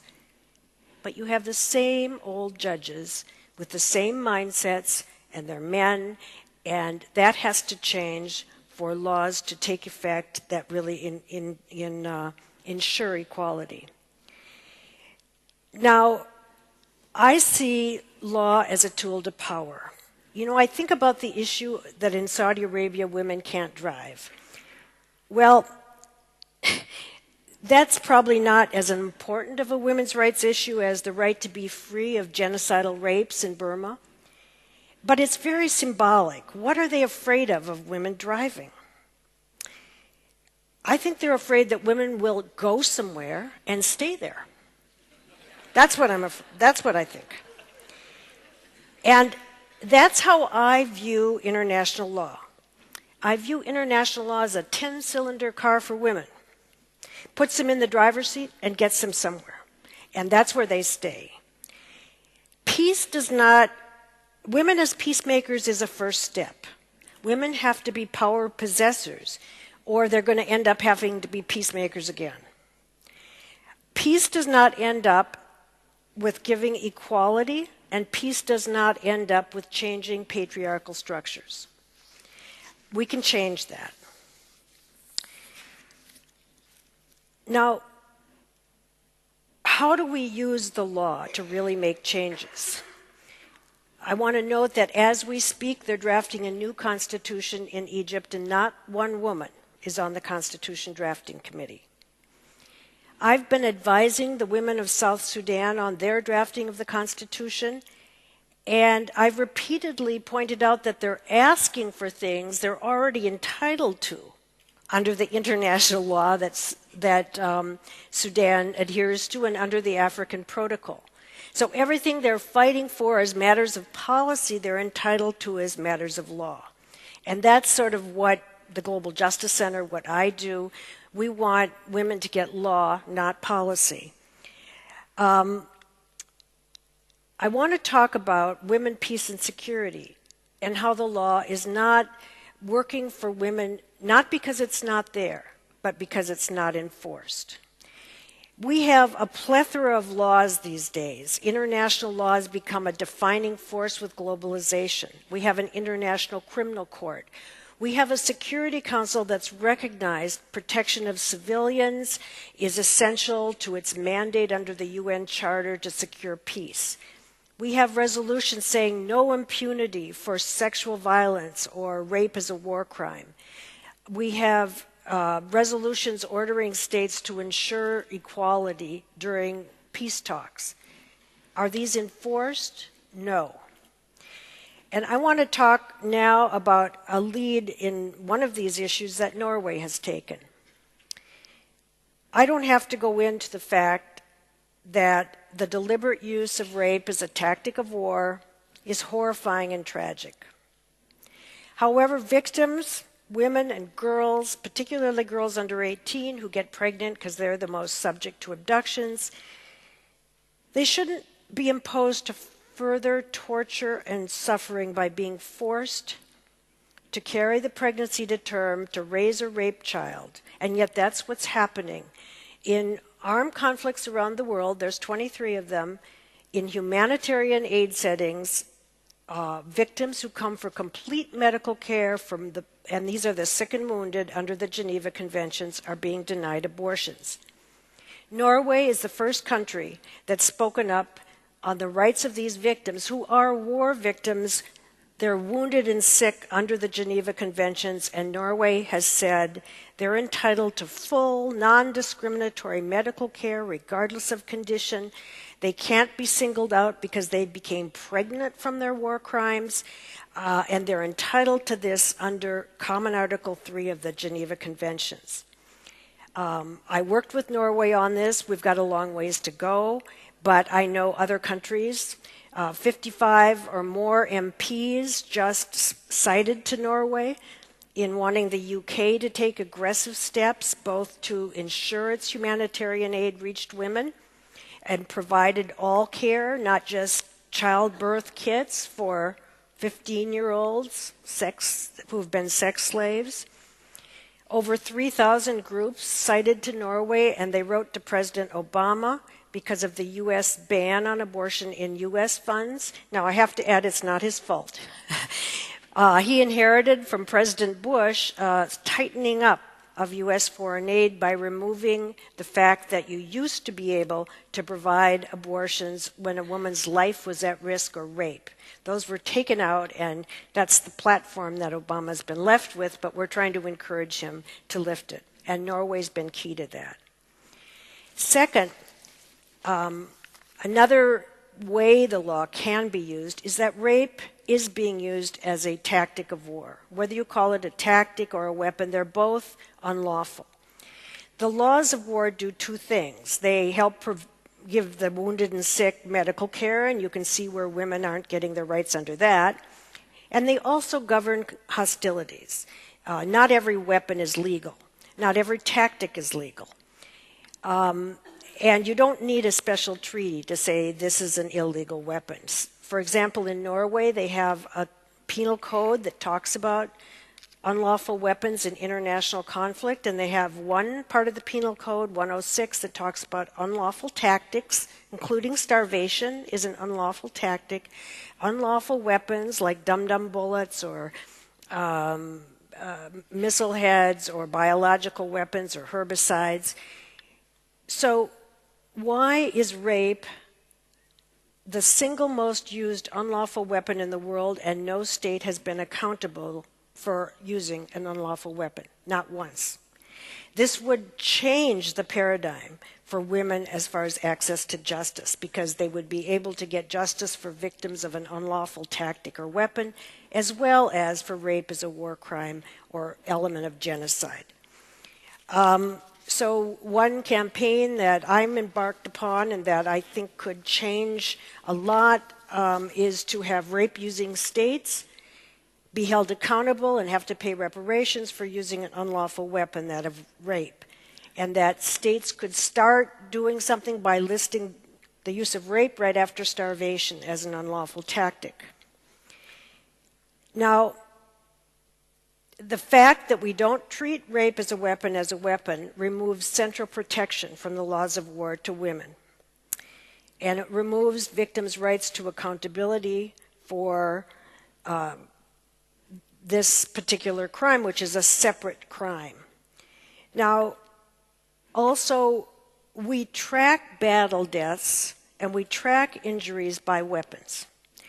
So, because rape isn't considered a weapon, none of the global indices track how many women died from rape, are dying from rape every day. When you hear figures like 500,000 women have been raped in the DRC, those are survivors. Nobody knows how many women have been killed by rape, which happens on the battlefield. So we have made women invisible under the laws of war, in part due to the fact that rape isn't considered a weapon. Now, the other element of discrimination is the rampant delivery of the HIV virus through rape. Not all of it is deliberate. There are many infected soldiers. It's not deliberate. But there is credible evidence, the UN, other countries, that commanders have ordered HIV-infected soldiers to rape enemy women in order to infect them. That's use of a biological weapon. Nobody in any military will dispute me. The U.S. Army Manual says the delivery of the HIV virus during armed conflict deliberately to have a military aim is use of a biological weapon. The by any means. If you would charge someone for putting a syringe of HIV virus into the blood supply, why is it different if it's delivered via the penis? The third aspect of applying international law to conflict is looking at what happens when conflict winds up. Now, we heard marvelous, miraculous 1976 peace accord agreements in Ireland. But what's missing for that story is that the Constitution that had to come out of forging peace gave up equality. Now, power in Northern Ireland is between two male-dominated religious parties. That's power sharing. What we have to do is go back to ceasefires. There are no women at ceasefires or at peace agreement talks, less than 1%. This means that they're not given the spoils or the division. It's always a quid pro quo. Plus, whoever is at those bodies becomes the basis of who sits at the Constitution bodies. One thing that has been a big world advance is that countries draw together something called multi-donor funds, billions of dollars to go into reconstruction, headed by the UN and the World Bank. Billions. Now, a lot of these funds are supposed to be for post-conflict, but they've gone to Sudan, they've gone to Iraq, and they've gone to the DRC during conflict. So a lot of that money ends up in the same hands that are the people who are still continuing in the wars. But I want to speak to one thing we can do about this. One element of this money is something called DDR. You might not have heard about it, but it's called demilitarization, demobilization, disarmament, demobilization, and reintegration. Basically, it's giving money to rebel forces, to the people who rape, to young men so that they'll have some cash, they'll get out of the army, they'll give up their gun, they'll get some job training. What happens to the women? 1% of that money is given for women to get jobs and empowerment. So you have men, and it's shown most of the men use that for self-consumer spending. Red motorcycles is a big item.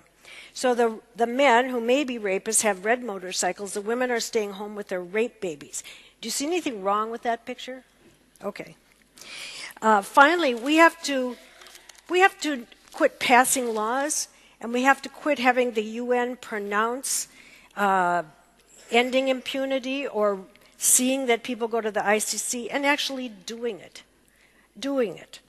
Just 2 months ago, Secretary Ban Ki-moon made a historic report on women, peace, and security under 3 resolutions. I won't give you the numbers, it's kind of boring, but what he said was he was covering states that use sexual violence as a weapon. What did he do about Burma? Well, he didn't mention that the Burma Constitution gives complete and permanent amnesty for war crimes, including sexual violence. Even if Aung San Suu Kyi were president tomorrow, it's unconstitutional for her to try to bring the military into a civilian court. Ban Ki-moon knows about this because the U.S. Senate women have written him about this. The rapporteur for Burma has written him about this, Quintana in his report. But yet we still have politics prevailing over principle. And somehow the fact that amnesties exist, and he's reporting under statutes that say no amnesties ever for sexual violence, and there's not a word about it. That's the kind of international law that we have to enforce. We can't have Security Council resolutions calling for equal law for women under the laws of war and then not living up to it. We can't have the call for no amnesties for people who engage in rape as a weapon when we have the head of the United Nations supporting a constitution that gives explicit amnesties forever for people who continue this day, as we speak now, raping the Kachin, the Karen, the Shan, the Karenni women in Burma. Finally, I'd just like to conclude that the forces of security, the forces of equality, have a long ways to go, and they have many new tools. What we're fighting are the isms. We're fighting tribalism, we're fighting nationalism, we're fighting fundamentalism, all used to gain power. We have to fight those isms, of course, with feminism, which I think is underestimated as a tool. And I think the fact that we now have a panoply of international laws is something that also we can put to good use. You know, anytime a law passes unanimously, like all these laws for women passed unanimously, you know that they didn't really think they had to do something. All the Security Council resolutions passed unanimously. CEDAW, the Treaty for Women, is the most widely ratified. That's because people don't take it seriously. If it was climate change, there'd be debate. If it was invading Syria, there'd be debate. But somehow the laws for women passed. Well, now we have to hold people to that. I think it's up to us to not only forge ahead for women, peace, and security, but we have to make global justice a reality. Laws on paper don't help anyone. Laws on paper don't give justice. But together, we can bring the laws on paper to practice and deliver a world that truly has enforceable global justice. Thank you.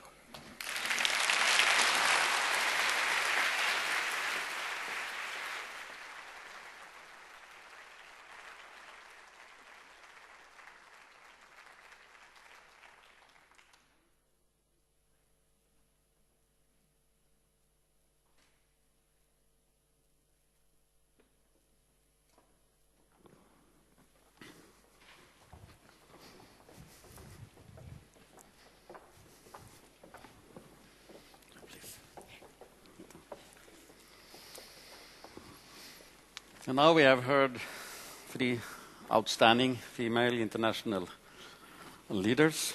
We are out of schedule, so this panel discussion must be rather limited in time. But I want to put some follow-up questions to you. First, to Maurid Corrigan-McGuire. Together with Betty Williams, you started in 1976 this grassroots movement, peace movement for non-violent change in Northern Ireland. And finally, we got the peace, signed by political leaders. What do you think? Will this peace last? Yes, I do believe it will last, because when the Troubles broke out in Northern Ireland, there were a lot of civil and human rights not acknowledged and given to the minority community. So the civil rights movement were asking for many basic civil rights. Now, had we had real political leadership in that time, we could have really saved ourselves almost 40 years of violent conflict, but we didn't have real political leadership, courageous, imaginative political leadership. So we went into a great deal of violence. Well, since that, a lot of those issues are being dealt with. And when we got our peace agreement, the violence had stopped, thank God. And now we knew when we got a peace agreement, it was an agreement divided amongst different ethnic groups, a power-sharing agreement divided with very little women representation. It was not the best that we would have wanted, but in order to move forward, we accepted it, and now we continue to build the peace. And we'll have to, for generation, really build the peace amongst the people, building trust, building friendship, building democracy from the ground up, because democracy is part of the people. It's people building democracy, not sitting back and saying, we've elected these politicians, now all will be well. So that is what we're trying to do now in Northern Ireland. But we did prove that communities coming out, mobilising, believing in peace, that peace is possible. Thank you. I think we should congratulate Maurid with the peace agreement of Northern Ireland.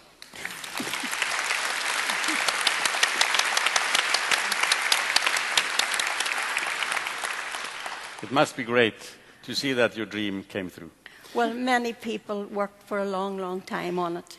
Many, many people. It takes a lot of people. It's a multifaceted approach to peacemaking and believing in it and working together. So many people believed in it. And the people of Norway, their help was absolutely so important in helping us on the ground as a community to believe in peace and to work for peace. So that partnership from people outside is very important in peace processes.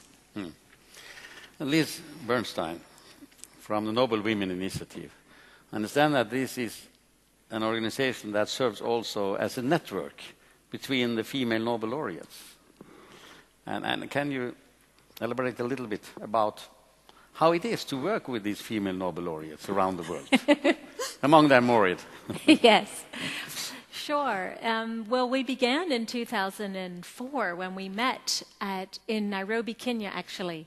Jody Williams and I were going for a meeting on landmines, and there we met Wangari Maathai, who had just been awarded the Peace Prize that year, and Shirin Ebadi, who had won the year before, and she had approached us to discuss the issue of landmines in Iran from the Iran-Iraq War.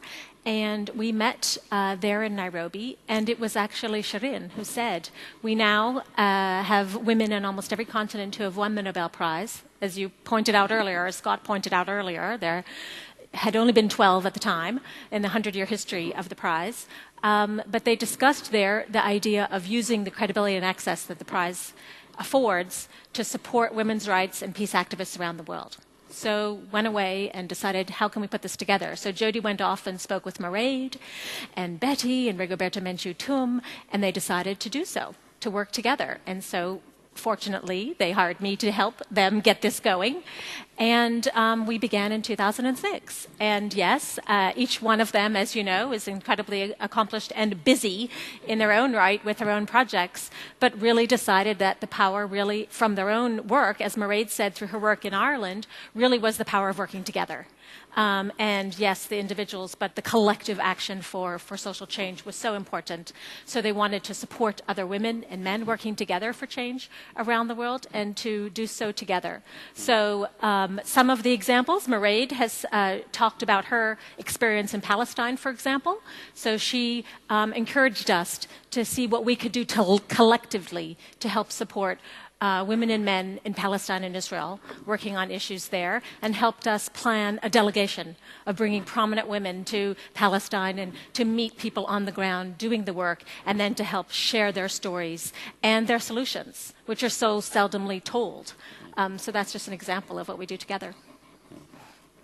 That's very interesting. Having met several of these female Nobel laureates, we know that in many ways they're very different, but they have a common vision.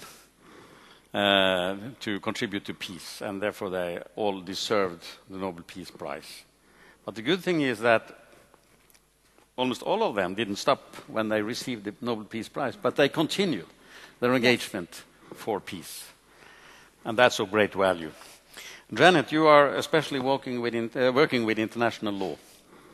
And as I said this morning in my welcome greeting, law has no value in itself, but the purpose is to serve individual peoples. So what will you say? Is international law in that regard more relevant for people's living conditions today than it was? Oh, absolutely. And the law doesn't grow all by itself like a plant. We have to push it. And when laws haven't been enforced, that means I can get in there and say what they really mean. Of course, CEDAW means half women judges. But laws have been important. I think if you look at the laws against slavery, this anti-slavery movement, that was really the first human rights movement. And that really became a global norm. And we are seeing that dictators are getting afraid of being brought to the International Criminal Court. I think, for the first 20 years of the Convention on Women being ratified, nothing happened with it. And now we're using it in courts. It's overturned local laws in over 400 court cases around the world. So we're really seeing it as a tool. And that's why I want women to get into the constitutions in new countries, all these kinds of little hidden corridors of power, like you can go right to the constitutional court with something, even if they're not used right away. And this has worked. I worked with the Iraqi women and the Kurdish women who were raped by Saddam's army, and we got rape as considered genocide from chemical elite under international law. The judges that we worked with the women leaders trying the Saddam-era trials, used the international definition of rape for the first time. They gave more privacy to women testifying about rape than they had in the tribunal in Rwanda, and we got reparations for the Kurdish women rape victims who all wanted to testify. That's a story no one hears. The first use of international law for women in the Mideast. Okay, but especially the UN Resolution 1325, which we already have talked about today. Does this resolution really help protecting and empowering women? No. Why? Well, it's provided a lot of people jobs, and countries talk about it a lot. There's a lot of conferences. I used to go to them because 1325 is historic. It's great that we have a norm, but we don't enforce it. 1325 says all countries must comply and see that women get equal rights under international humanitarian law. And then they chip that away.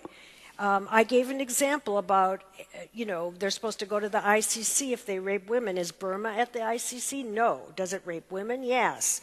There's supposed to be absolutely no amnesties. There's amnesties in Burma's constitution. Do they not accept the constitution? No. So I think what we have to do is these have to be really legally binding tools. these resolutions that pass unanimously are considered soft law. I consider them hard law for real rights. But it's going to take a long time to get that way. And meanwhile, I think a lot of the industry that's built up around Security Council resolutions is pushing things for women as policy that they're entitled to as law. So I think it's critical that they're there. They're part of my cottage industry too. I always stand up and say 1325. In fact, I argued to the Iraqi judges that 1325 meant they had to use CEDAW in their judgments, and they did. So, I mean, we've gotten it mentioned by courts sometimes, but that's what has to be done. Okay. I have to end. Yes, please give her a hand. We have to end up soon now, but Morid, you started the grassroots movement. The peace agreement was signed by political leaders in Great Britain.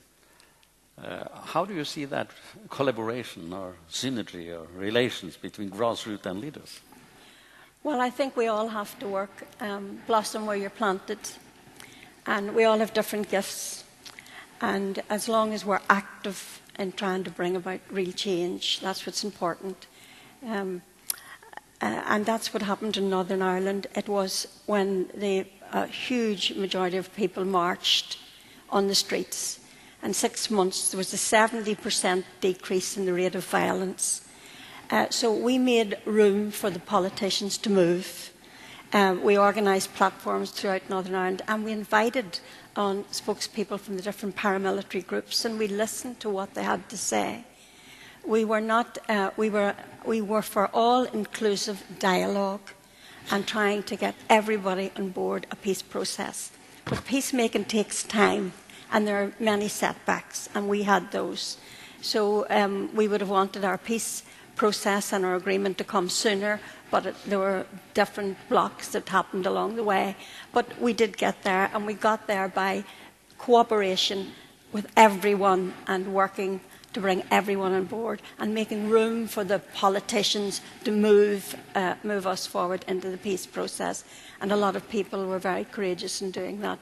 John Human, people like that. So it was an all-inclusive, unconditional approach to trying to solve what was a deep ethnic political problem, and which was being made worse by militarism, paramilitarism and abuse of laws. So our little model, I think, applies for everywhere, because people are the same everywhere.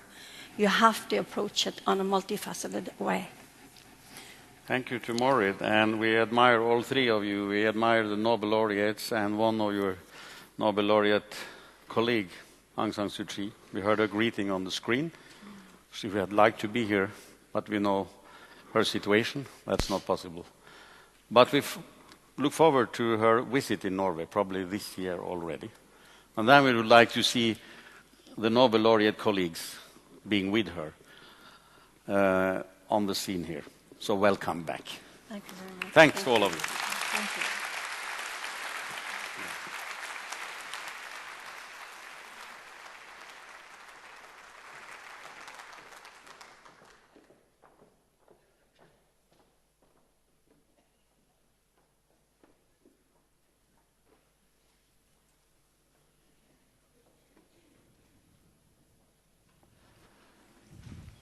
Well, we'd like to remind you, in case you haven't already, that to turn off your mobile phones, unless you happen to be on Twitter, tweeting about how wonderful the conference has been so far. We do have a hashtag in the event that you are on Twitter. Did you want to pass that along? It's PFChange2012. PFChange2012 for those of you who are tweeting about the conference today. It seems only natural, given that we're here at the Norwegian Opera and Ballet, that we should showcase some of the native talent here. And so next we have a performance featuring a vocalist and pianist from the Opera and Ballet here, Lydia Mollenhoff on vocals, and Tore Dingstad on piano. Ladies and gentlemen, please put your hands together for them and for this performance next.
Well, thank you for that lovely performance, Lydia Molenhoff and Tora Dingstad.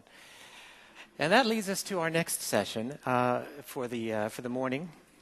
And in the next session, we're going to be focusing on women and empowerment, and especially two aspects of it: empowerment in government, and also empowerment in terms of access to finance for entrepreneurs, for women.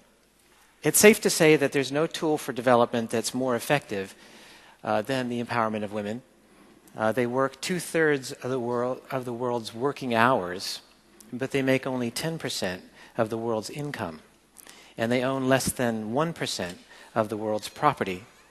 Women lag far behind men in access to land, credit, and decent jobs, even though there's a growing body of research that shows that enhancing women's economic options strengthens national economies. Somebody who's done a great deal of work in the field, working in over 60 countries, is our next speaker, and it's really a delight to bring her here. She's the former ambassador to Austria, but her list of credentials is a very, very, very long one. Among other things, she tells me that she's a rancher. She herds buffalo in the United States, but her formal title is the Eleanor Roosevelt Lecturer in Public Policy at the Kennedy School of Government at Harvard University. She is also president of the Institute for Inclusive Security and Hunt Alternatives Fund, a private foundation working to support social enterprises and social movements. And in addition to that, she's written quite a few books, including a memoir called Half-Life of a Zealot. I think you'd be hard-pressed to find a more outspoken and eloquent champion of women. So, ladies and gentlemen, please help me welcome Suwannee Hunt. Thanks. Thank you. Hi, I'm really glad to be here. I've been sitting right here on the front row and taking in what you're saying. And Shalmagna, thank you so much for inviting me to be here with you. I do want to acknowledge that as I've been watching people here, that this has been a very white group. And I just want you to know that is striking to me. And I'm sorry I'm so white right now.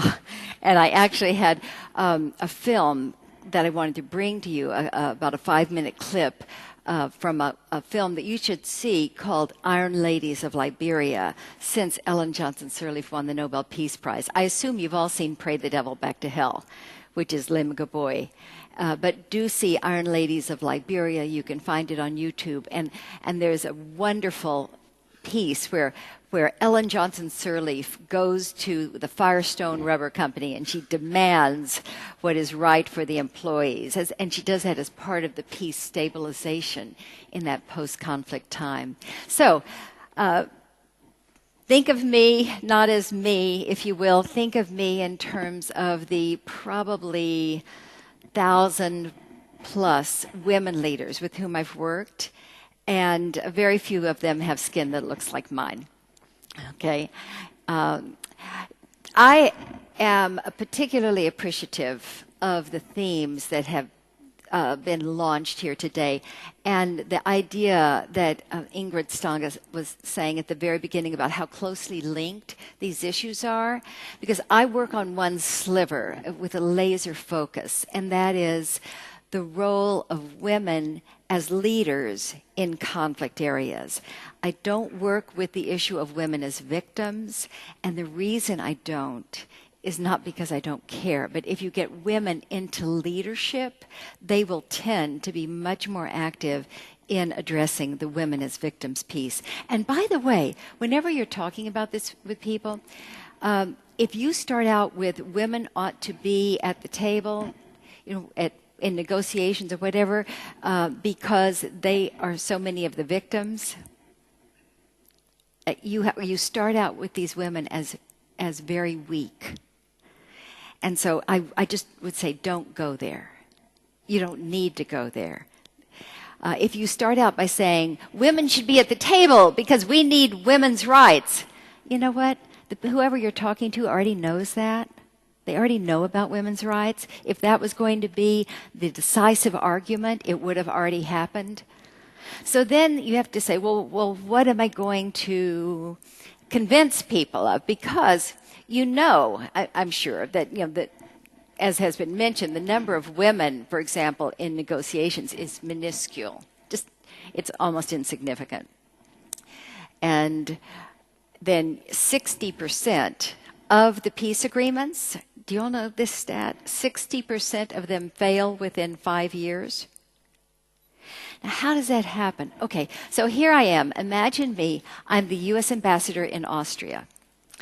And there's a three-way war going on in Yugoslavia, and it is brutal. There are concentration camps. There are rape camps. Be sure and see Angelina Jolie's new film, In the Land of Blood and Honey. It is as true as can be. So it is god-awful.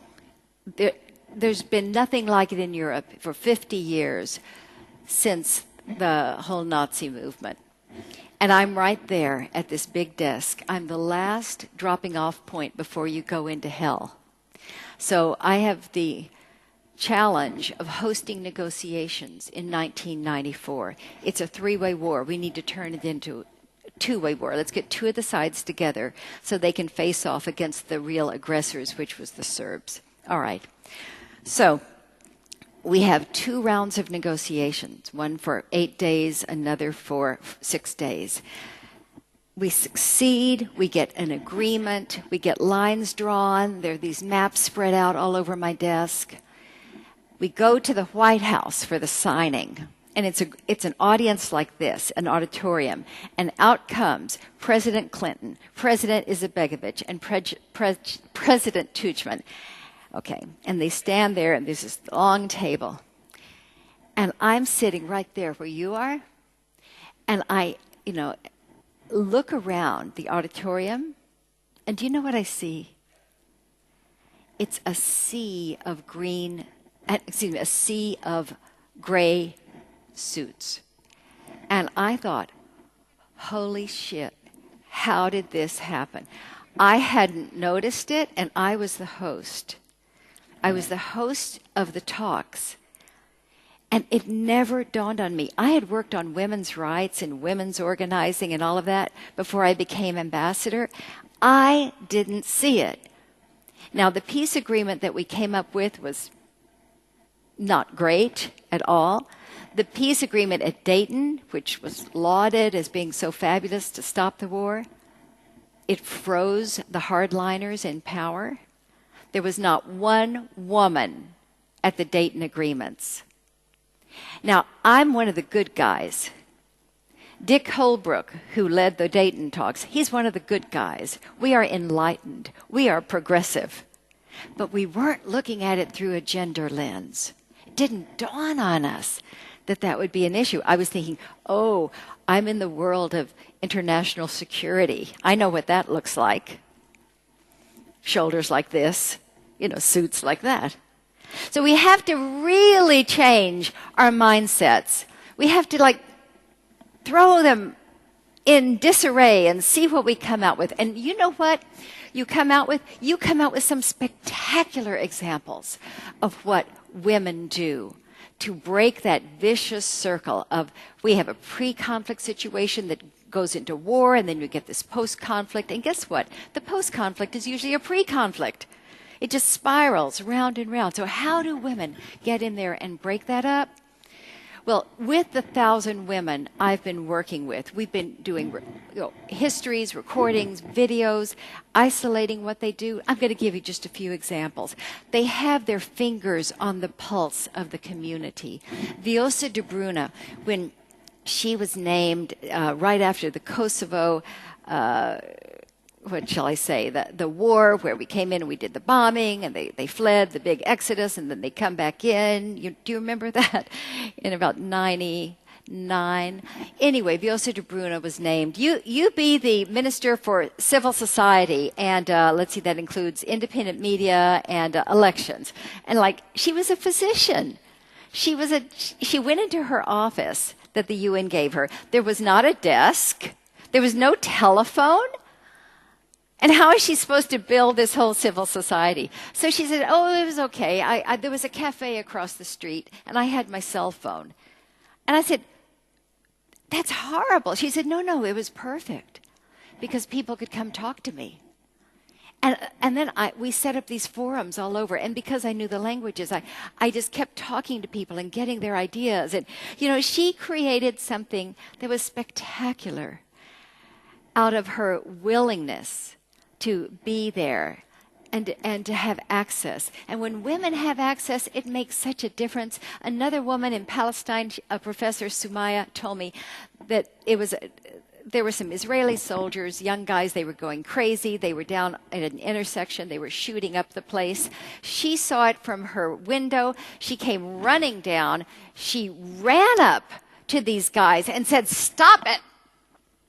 Because there were 4 little children over here who were screaming and holding on to each other. They were so scared because they had to get through the intersection to get home. And she said, stop it and let those children get through. And the guy's like, the children run across, and then she went right back up to the guy and said, look at me. Look me in the eyes. I am your mother. Now, can you imagine? Can you imagine if she had been a man? He would have been killed instantly. So there is a huge value in bringing these women in.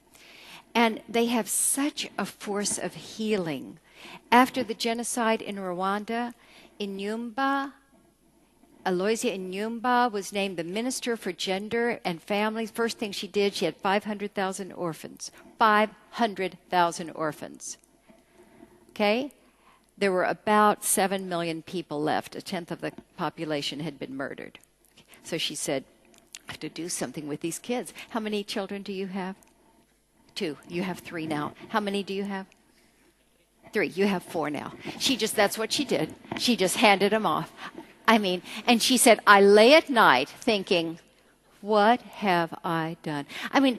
Come on, you all. This is the equivalent of, immediately post-World War II, taking Jewish babies and handing them off to German families.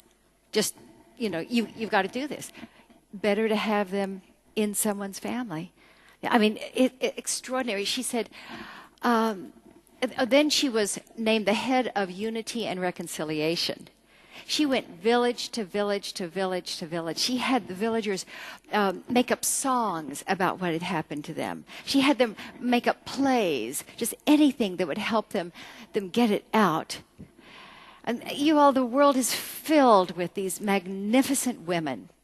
And it's just like was said earlier by Janet.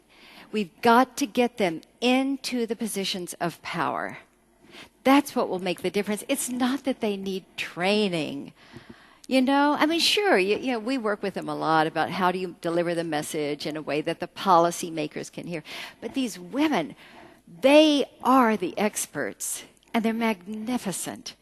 And so that's what I do with this Institute for Inclusive Security. We work with about 6,000 policymakers to connect them with these women who will show them the way. And so let me close now and tell you in passing about one more person. We've been mentioning the Nobel Peace Prize a lot here. You will recall that Jane Addams won the Nobel Peace Prize, an American woman who had created what was called the hospitality movement, working with immigrants, again, trying to stabilize the situation. And they were homeless, and she set up all across our country these hospitality houses. Fabulous woman. Well, look, she did die, and this was, I'm going to guess, the early 1800s. She died, and when she actually was at the gates, Peter said to her, you won the Nobel Peace Prize. You have lived an extraordinary life. And what we do for people like you when you reach this point is you get an interview with anyone in heaven that you would like. It is a special dispensation. So, didn't take her a nanosecond. She said, I know I need to speak to the Blessed Virgin. And Peter said, there's a long line. She said, I'll wait. Okay. So, finally the moment came. And she had her audience with Mary.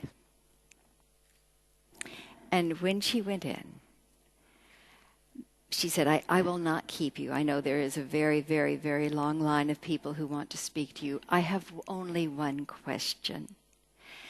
And Mary said, yes. And she said, I have been such a lover of art.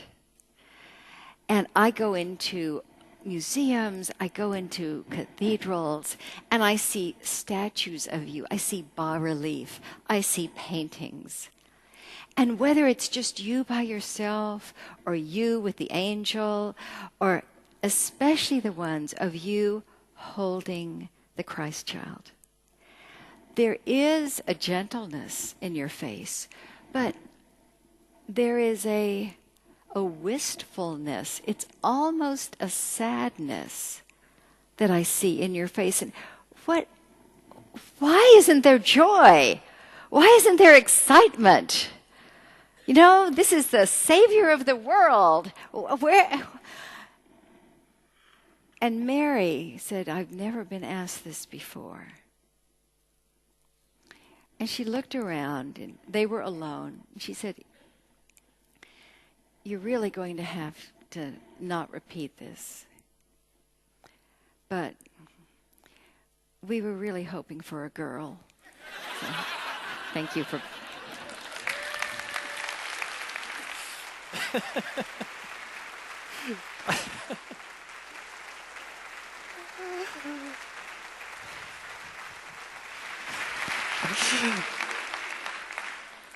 That was terrific. Following up on the theme of social entrepreneurship, I'd like to introduce another speaker and another pioneer in the field, Susan Davis. We're thrilled to have her with us here at the Partnership for Change. She is the founding president and CEO of BRAC USA, an international development organization that was started in Bangladesh in 1972. And she's done a great deal of work around the world. And she's also part of the Ashoka family. And she happens to have written a book that I keep at my desk pretty much all the time, Social Entrepreneurship, What Everyone Needs to Know, a great and very concise handbook to the field.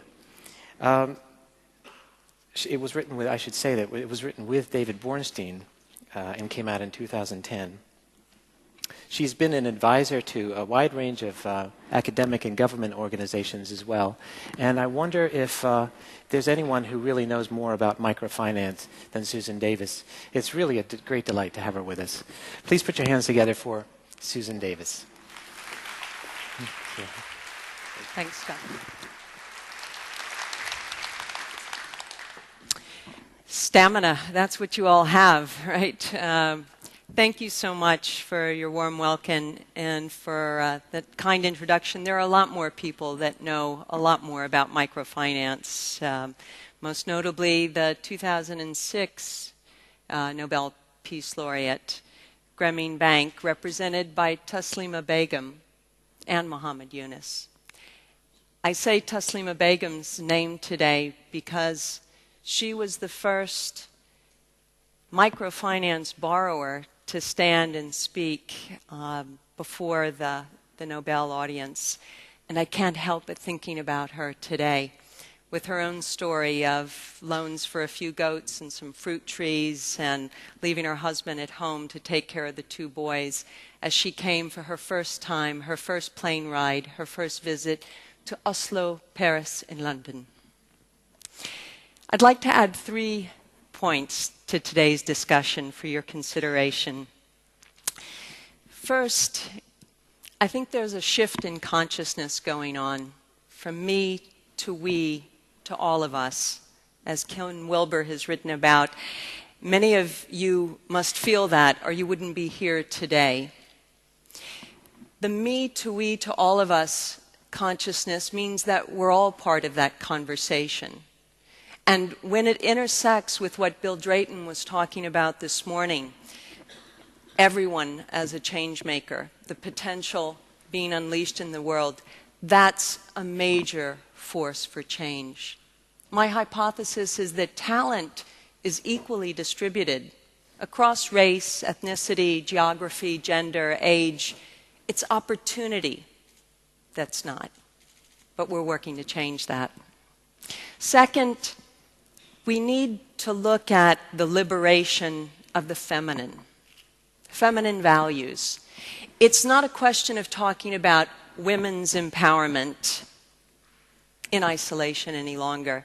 It's about male enlightenment, women's enlightenment, and the combination that together liberates feminine values that have been suppressed too long. That's why every time when we get down to solutions, it's enlightened men and women together, figuring out how we bring more empathy, more compassion, more collaborative leadership, more teamwork, more values that have traditionally been associated with the nurturing, the caretaking, the feminine, that have been undervalued far too long. And the third point I'd like to put forward for us today is, well, simply money matters. Money. Money's like oil to the engine when you live in a capitalistic society. Microfinance is a poor woman's survival strategy that's got her fingerprints all over it. And microfinance has been the means for now more than 200 million of the most poor and marginalized women to get their hands on some money, to build savings and assets, to be able to borrow without collateral. Microfinance, though a solution maybe as ancient as times are, but certainly reinvented in our generation, where I got the privilege to live in Bangladesh, it's a strategy that's gone well beyond just borrowing and recycling those loans.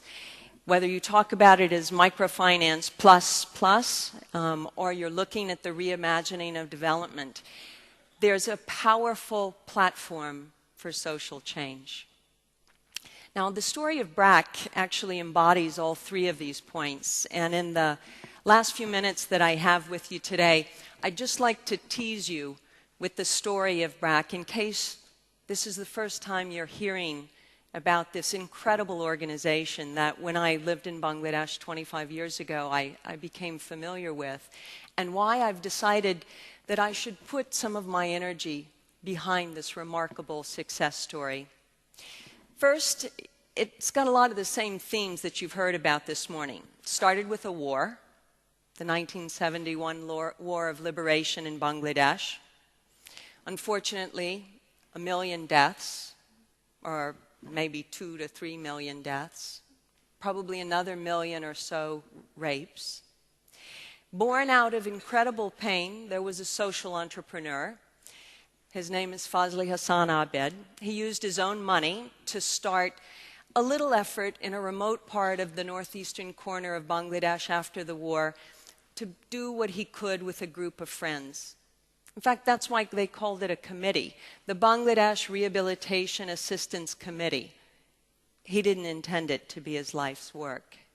But after the first year and the money ran out and they got a grant from Oxfam, they decided to keep going because the issues of raising people's consciousness and trying to figure out how you claim your own rights and dignity and educate yourself and figure out how to have better health care and sure to find a way to earn a living, that was the beginning of BRAC's journey. So they changed the name to Bangladesh Rural Advancement Committee after some 19, 20 years working in the rural areas, and they started in the urban. They said, well, by now everybody knows us. We'll just be known as BRAC. 40 years later, today, BRAC is a billion-dollar organization. It's touching the lives through its microfinance program of more people than the population of Norway. Actually, many more. It's educated more children that never had a chance to go to primary school than the population of Norway. It saved more lives, I'm sure, than probably the twice or thrice the population here.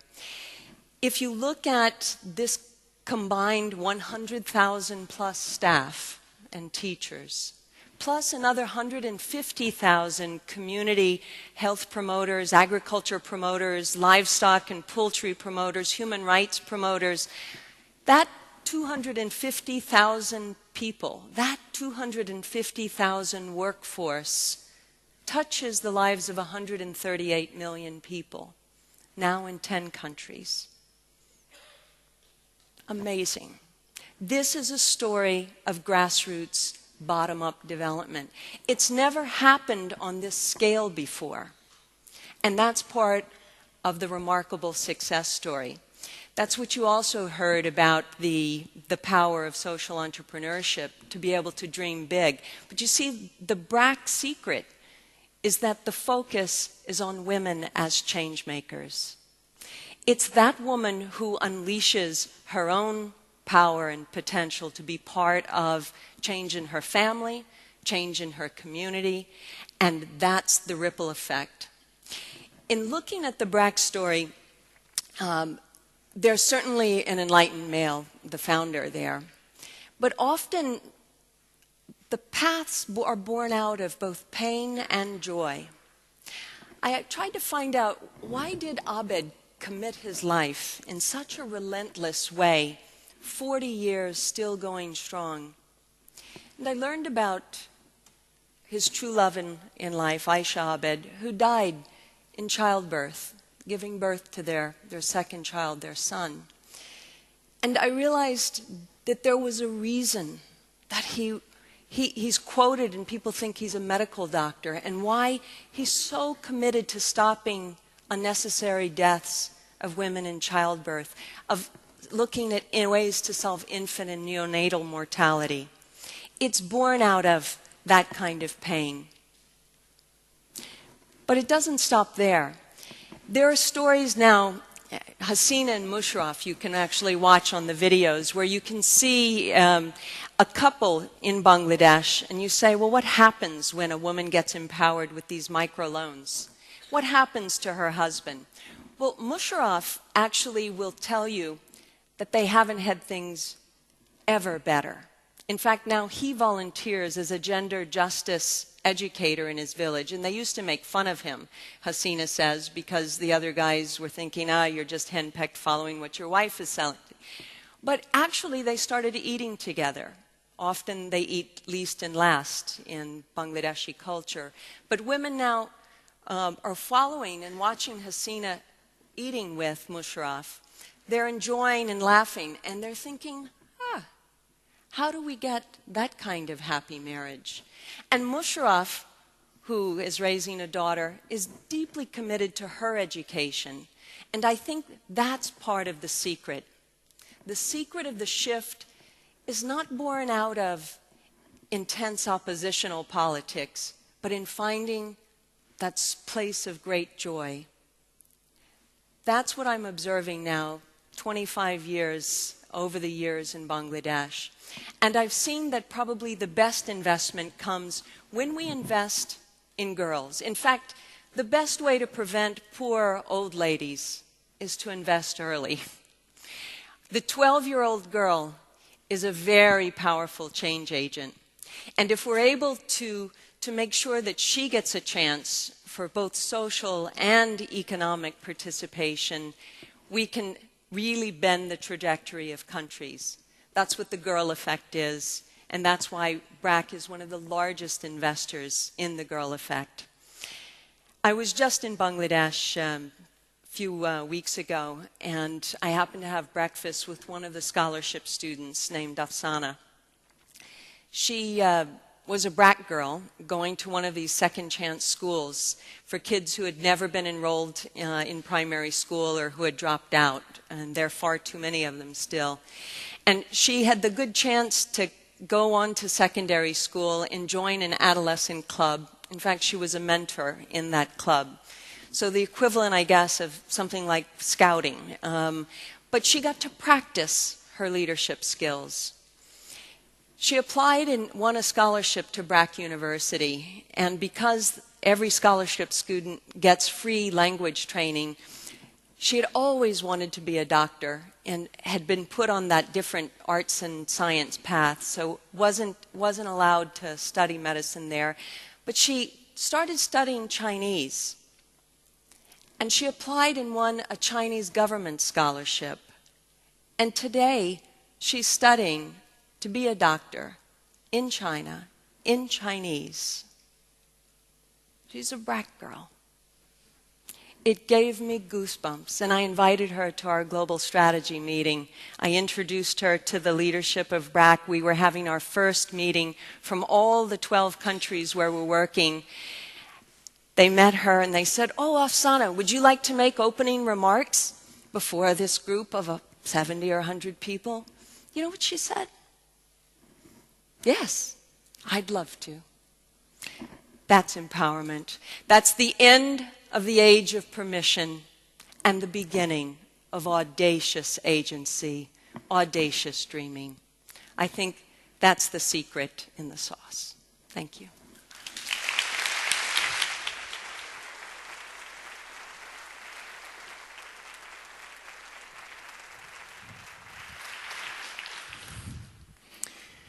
Next, I'd like to introduce a gentleman from Pakistan who represents the Kashf Foundation. And it's one of the remarkable success stories, really, in the field of social entrepreneurship. The Kashf Foundation, which he'll tell you about, is an example that even President Obama himself has recently held up as a model for economic empowerment for women.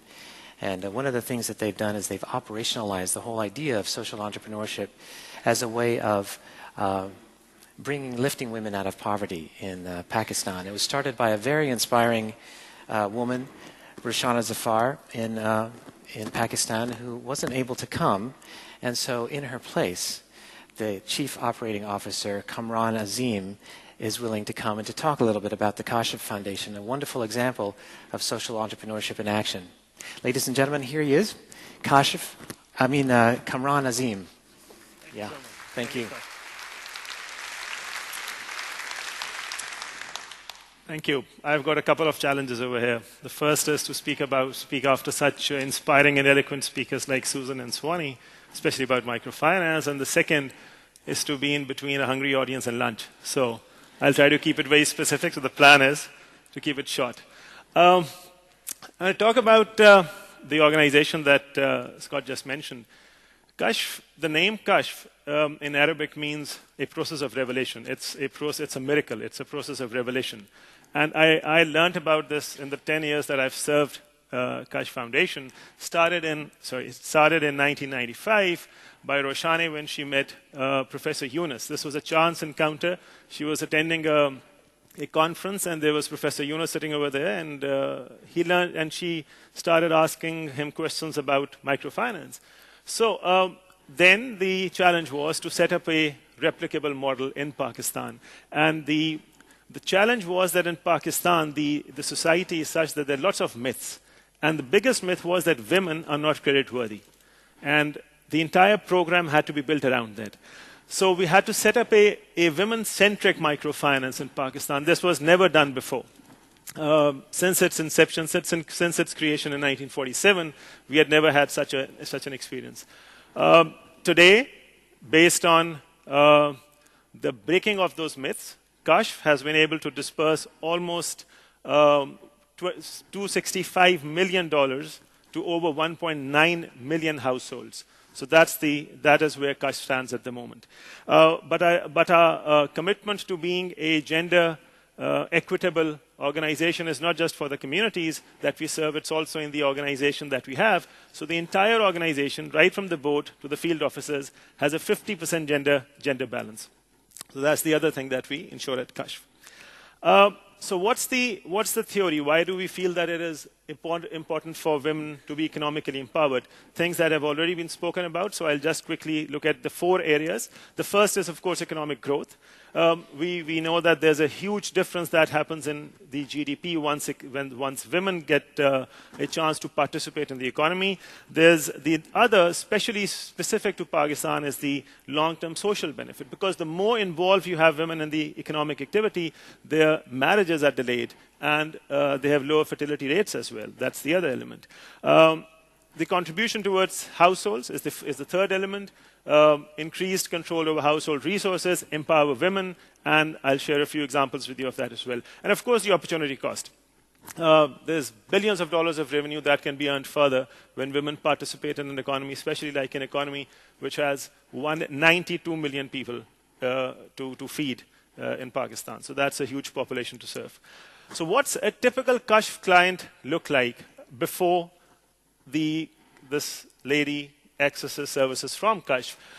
Some of the very similar characteristics are a high dependency ratio, minimal business activity, they've got low income, low savings, no safety nets, they're victims of familial violence, there's financial barriers, economic barriers, social barriers, cultural barriers, and of course political and legal barriers as well.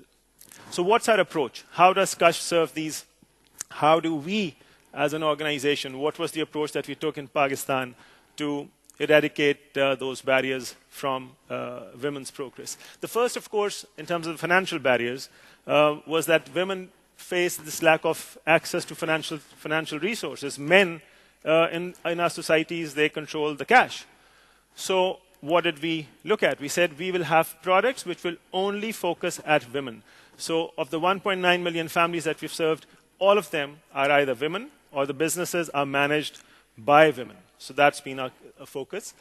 Promoting accessible, affordable savings, that was the other key element. And of course, creating awareness amongst both men and women on gender justice. So we have what we call a gender empowerment and social advocacy cell within Kashf, which makes sure that this element is served as well.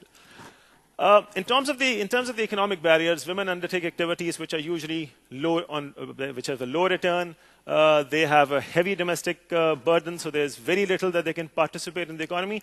So what we looked at was that we started giving gender-friendly loans. So this was for the loans were then linked to what Susan also mentioned, a microfinance plus approach, and we made sure that there was business development training that they received. And we were the first to pioneer a financial literacy program. And this is a graduated program. It starts with basic financial literacy, goes to financial education, and then we link them up to what we call business incubation labs. So this is a graduated process of taking women to the next level. And I'm going to talk about some of our clients as well at the end, which are now members of that financial education program.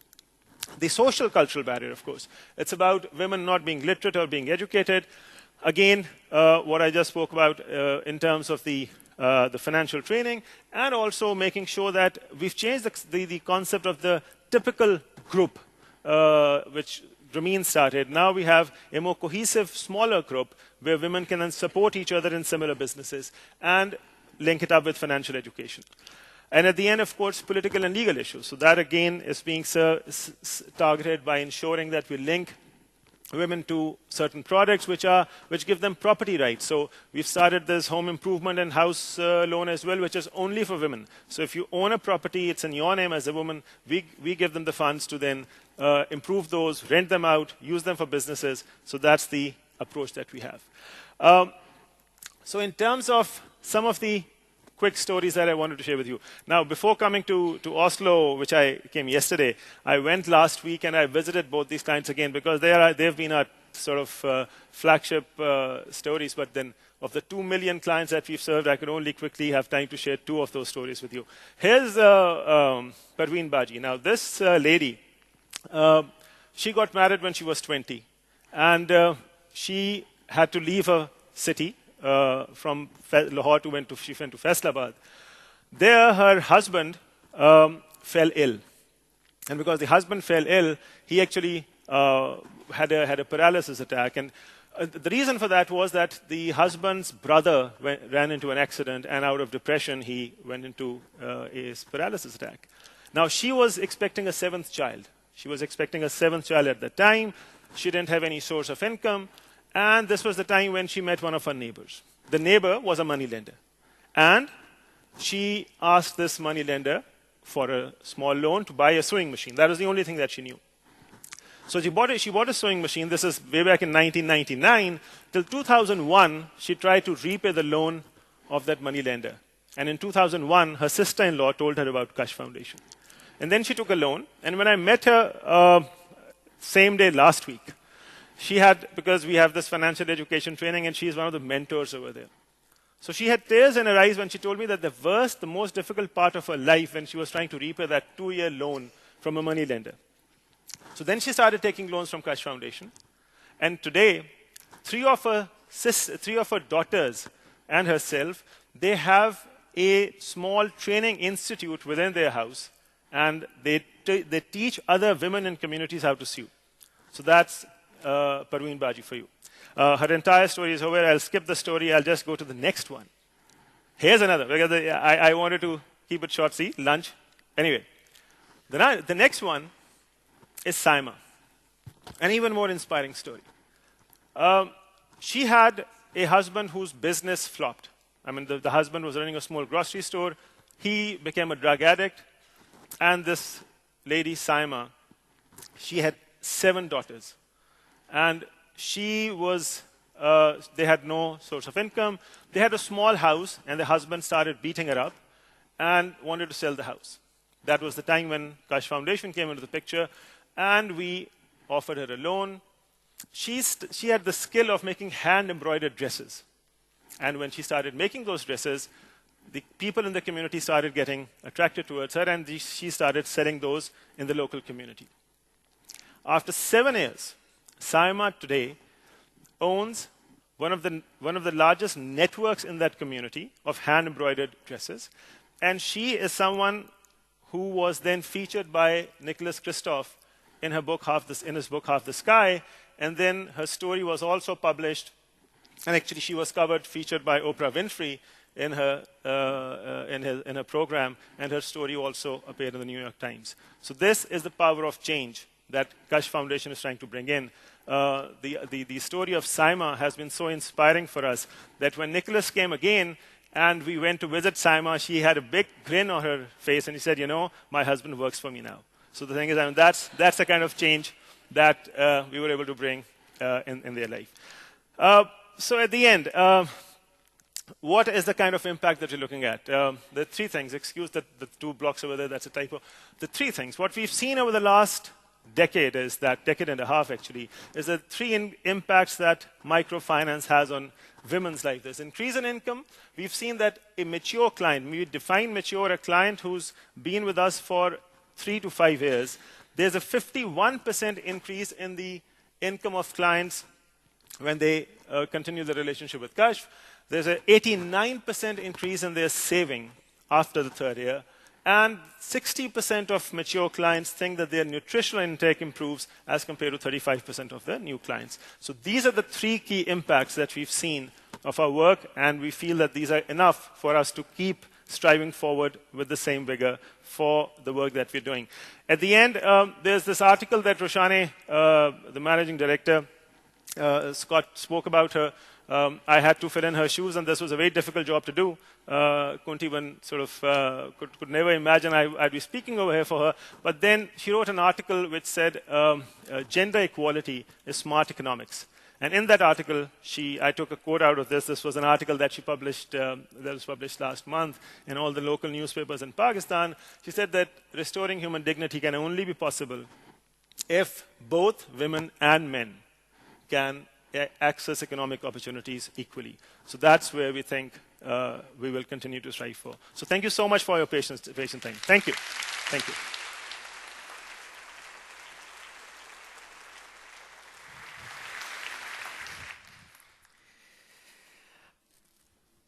Most of us in the West are part of a graying population. We're getting older and older, but it's worthwhile to remember from time to time that 50% of the global population now, a full 3.5 billion people, are under the age of 27.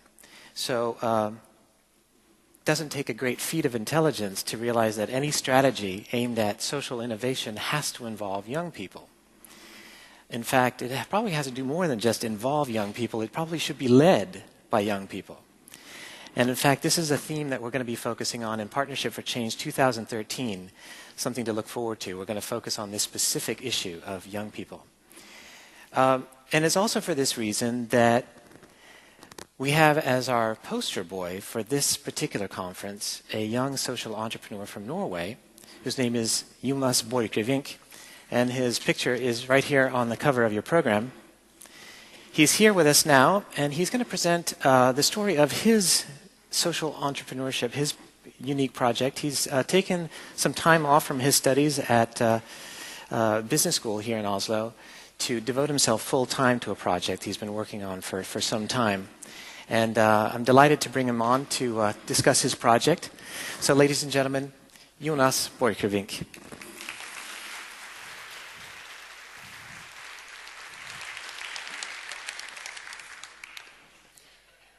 When I was 9 years old, I joined the school band.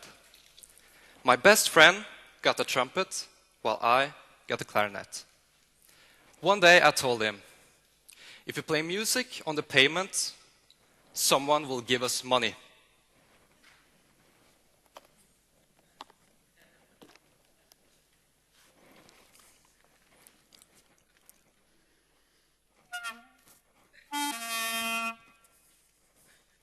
No one gave us any money. Then a woman came up to us and asked, who are you raising money for? You should raise money for Save the Children.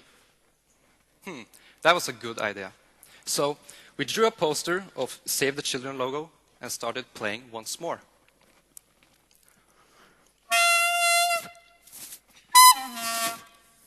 Still the same music. But now people were giving us money. That's me to the right.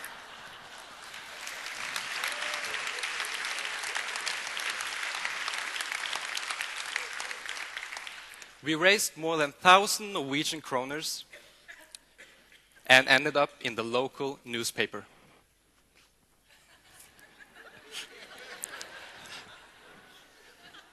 And we got our own celebration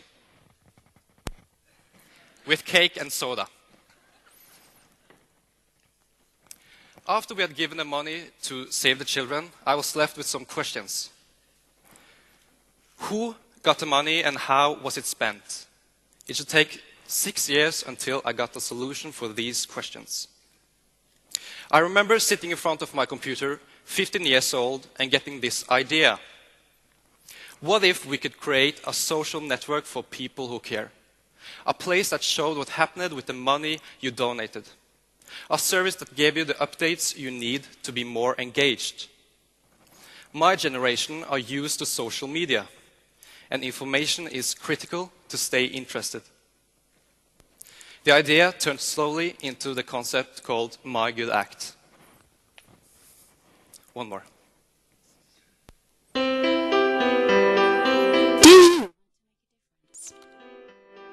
For people who care, sometimes it's hard to know where to start. At mygoodact.com, you can create a profile to support your charity or cause. People from all over the world can see what you're up to and help out. You can build your own network of people, companies and organizations. You can support other projects and make donations. If you need information or ideas on how to get started, My Good Act can help. mygoodact.com, a place for people who care.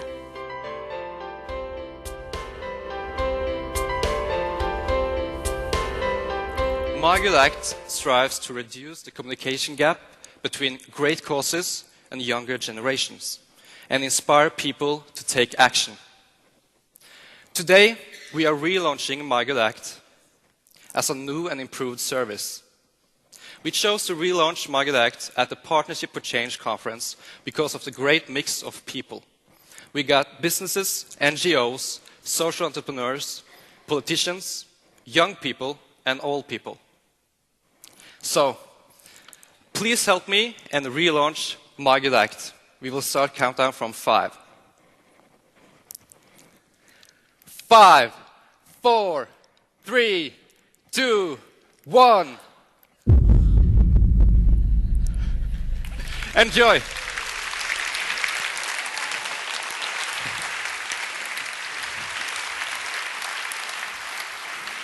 Well, what have we just launched?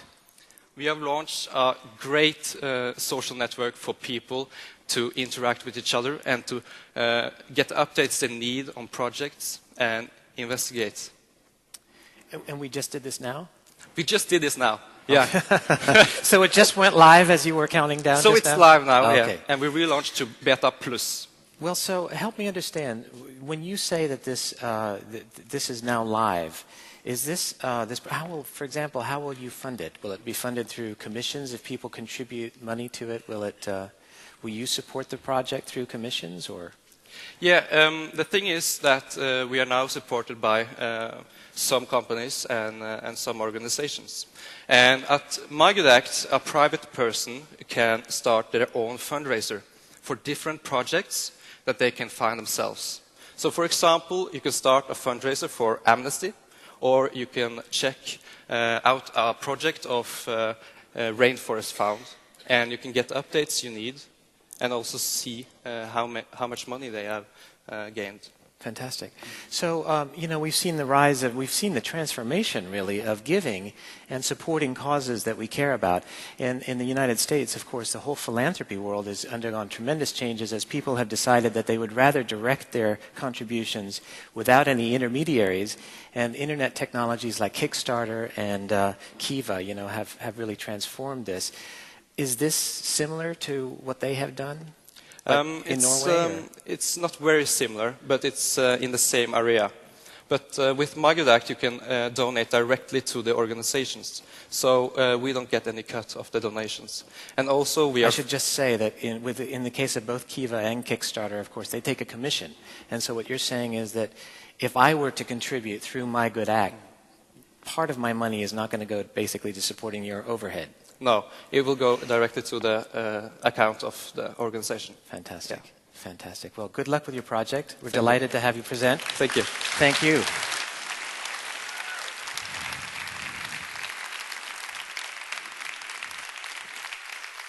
Well, you've been very patient. It is lunchtime. We're about to break, and it's been a long session this morning with quite a few speakers, and it was a lot to sit through and a lot to take in.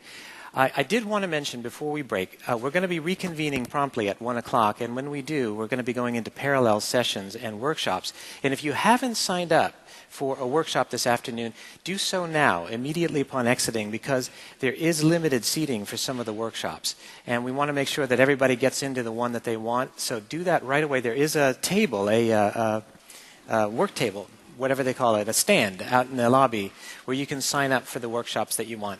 So with that, let's break and enjoy a bite to eat and a much-needed break. Thank you.